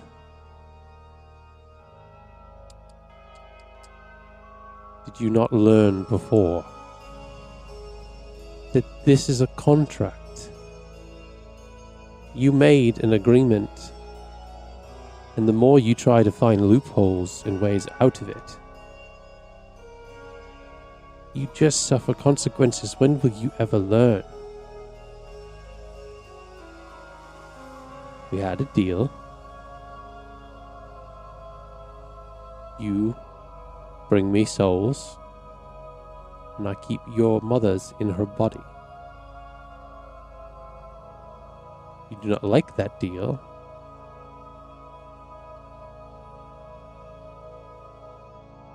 I'm a reasonable patron of sorts, I'd like to think. And in business deals, there is negotiation from time to time. I'll give you an opportunity. We can renegotiate this deal, but it will come at a price. And don't take my kindness for weakness. There's always a hefty price. Meanwhile, in this room, Ira, you see essentially Verity's like, it's not like a normal set of like sleep or like unconsciousness. Her like almost body kind of just goes like limp. And you see this kind of like purple kind of like connection thread to both of Zephyr's hands that's like connecting to Verity, but you see it's like it almost as if it prism like it hits a prism and the light kind of like shoots out to all the mirrors in the room, almost so that you almost kind of have to step back towards the doorway to kind of allow them to hit every single part of the mirrors. As you do, you see what looks like normal reflectiveness in these mirrors. They all just go. It's almost as if each of the reflections just gets blackened out, as if somebody took black paint and starts painting over all of the different mirrors. And it happens like one by one in kind of this random pattern amidst the whole room. As this purple, like kind of like almost now spider web is like shooting out into this like room of like black. And because of the way that the light is hitting this room, there's like not really any windows or anything. It's almost as if you yourself are sitting in this like blackened void of a room. As the seams of the mirrors almost seem to kind of vanish amidst the blackness. And Verity doesn't look like she's in distress. There seems to be a level of almost, I don't want to say relaxation, but there's just definitely like a lack of tension. Yeah. I'm going to use something to make a decision. Okay.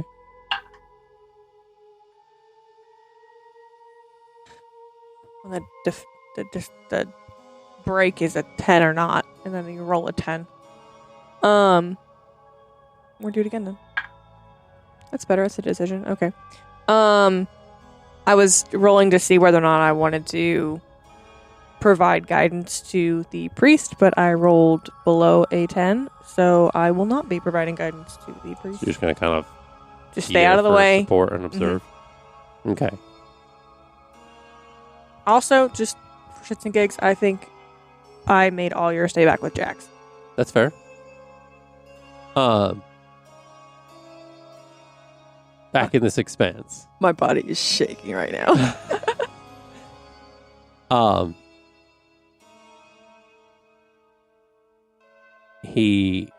The hooded figure kind of waves his hands, and like the chains kind of like free, and your arms kind of are able to freely move. And he says, "What is it that you want or desire?" Let her go. In exchange, I just want her out of the contract. well, you see, that's not simple as you think. There are other forces at play here that even I myself dare not to tangle with.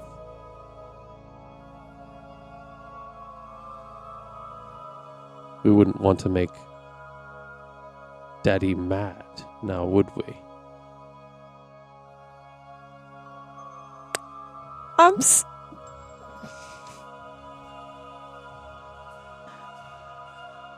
Are you referring to yourself No. or your father? Because this is very confusing.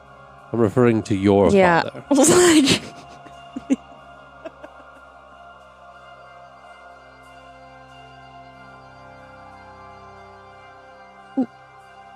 Nah. 'Cause he dead.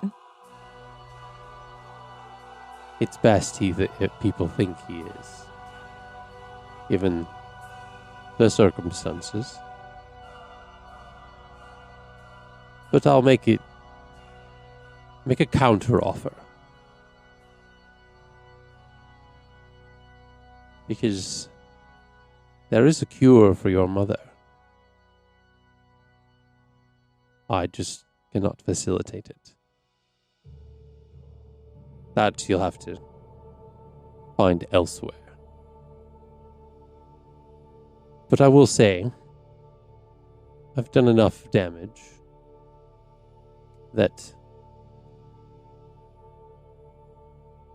there's nothing that says that our relationship can't be cordial, given the circumstances, and your friends seem to be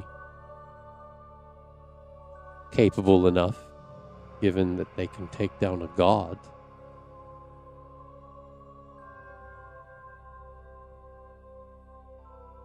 In exchange for this new information that I've just given you,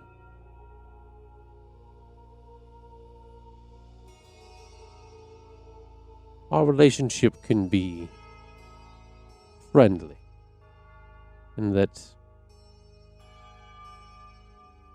I don't have to have as much of a firm hand as I've had before. You've endured long enough. You will still need to provide me with souls, but that can be a deliberation when it comes to when and which.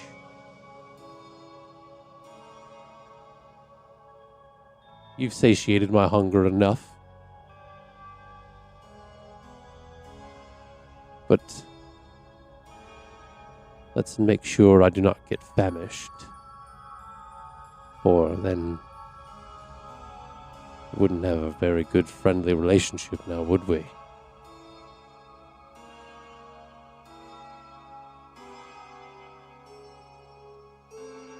Your mother will be fine. But it's not going to be easy to get there. And trust me, your dad is very much alive.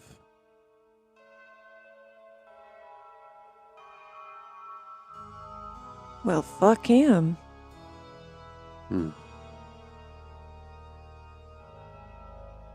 You'll see soon enough. And you see the parchment that was in front. It almost as if like it kind of elongates, and there's like a new like sets of clauses are being kind of like written in like this like fiery kind of print. I wouldn't want to deprive you of the powers that you've been given. And you can consider this a happy arrangement on my end. Speak freely. Talk about it as you want. Talk about me as you want.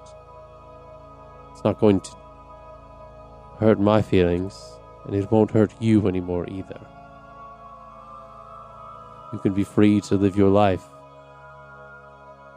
But when I call, you will answer. And then we can talk as friends.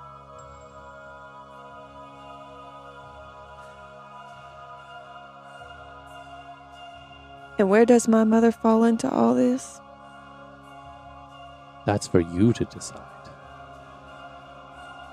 But I shall not be releasing her for quite some time. Because having leverage over your father is too juicy of a moment to pass up.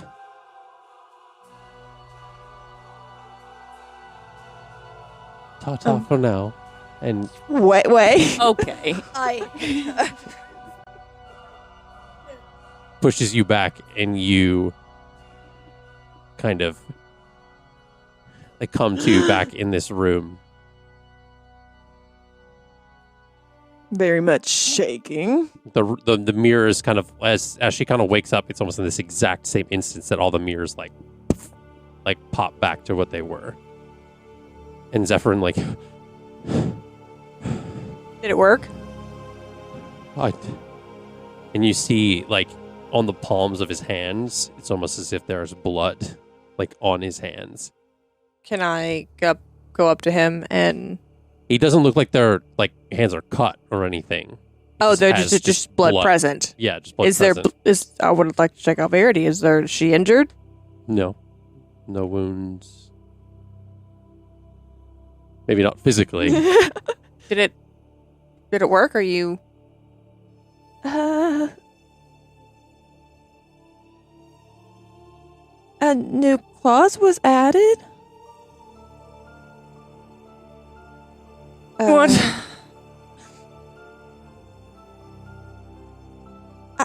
You're as fucking exhausted, y'all. It's sorry, I'm still reeling at the fact that my father's alive. What? And Erebus has a grudge against him, apparently. And What? yeah.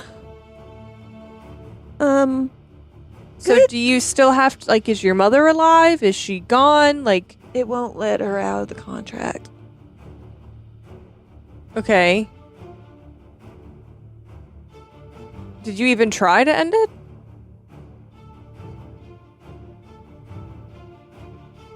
Or did you get in there and forget that's why you were there? I was going to get out of it anyway. Apparently, the words Erebus used was juicy when it came to whatever's going on with my father. In what way did he use that word? It doesn't feel like an appropriate exchange for a patron and their warlock. What? The hold that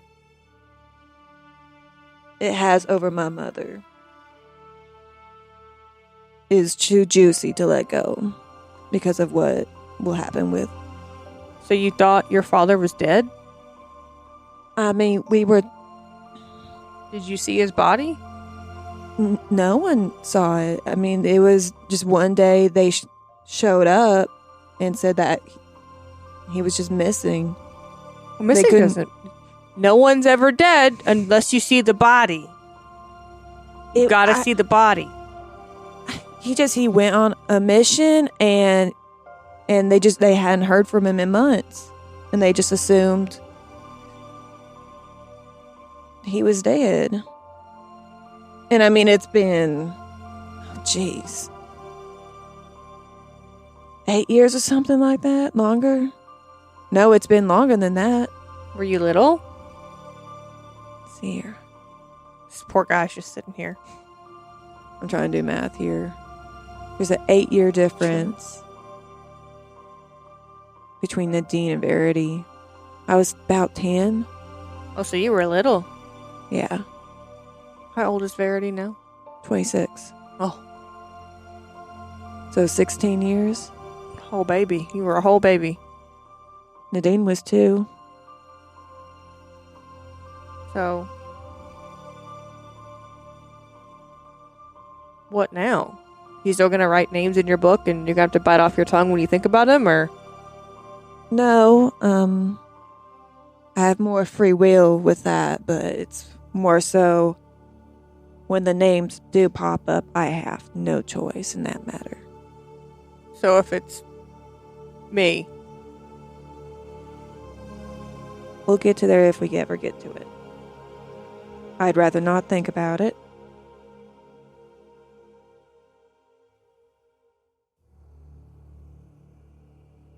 what do you think about all this? Is that the way you thought this was gonna go? No, I desperately need to clean my hands. Verity presses dissertations. Thank you. I'm sorry. I did try to say that there was no guarantee. No. You, I am not upset with. This one for not fighting back again is the one I am upset with. And you hear, like, in your brain, a whisper of the words, Hellspanalter Infertanis. That sounds like As Latin, the- it does. As the illness for your mother. What it's called. Can you spell that for me? I know that's long. Hells. Hold on. I can't. Hells. Hellish. Okay. PANALTAR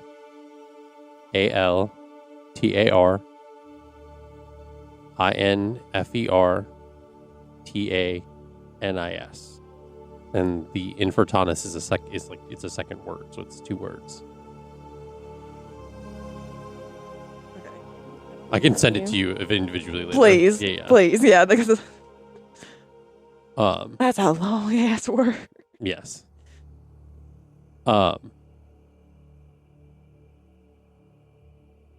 But yeah, that's what you hear as far as like the last little bit of information that he gives you.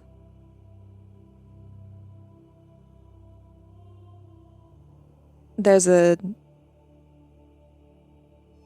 Ooh. I just got the name for what's wrong with Mom. Okay, what is that? Hellspanalter. Hellspanalter Infertanis. You're gonna have to send me how to pronounce that too, because I'm not gonna. All right. Well, do your best to write that down. I can send a letter off. I don't know if it'll do any good, but I can send a letter off to the college. See if anyone's ever heard it, if it's been studied. Better than nothing. I would appreciate it. Send a letter back to my cleric at home, too. See if she's heard anything. Probably not, but, you know, better than starting from nowhere. Yeah. So. You want to go join them? Fill them in? Or no? What do you want to do? I don't think we can just sit in this room of mirrors forever. No. Honestly, I'd rather not look at myself right now, so let's just walk out of here. Okay. So you guys are being escorted back to the main room. Back in the main hall, that 16 I had you roll. Yeah. After seeing all the information that the Acolyte has been showing your family about Flossidus, Rayona begins to believe. My mom. Sable, you're in this room and you're kind of looking around at the different like stars and the celestials and the different like constellations and things. And whilst looking up, you are looking up at the stars, and you all of a sudden realize that you're no longer in the observatory. You're standing amidst a long grass meadow as the breeze hits the grass and falters through, and you see stars ever so brightly in the sky. And across from you, standing amidst the grass, about from me to the camera away, is the Veiled One. Is this the first time she like showed herself? Like showed? Yes. Yeah. Hey. And that's where we're going to end for tonight. You mother. Thank you so much for watching here at Off the Beaten Quest. Thank you so much again for Pocketbard for the amazing audio and music that made those moments just so epic. But again, we thank you for joining us here for session 75, and we will see you in the next episode. Bye.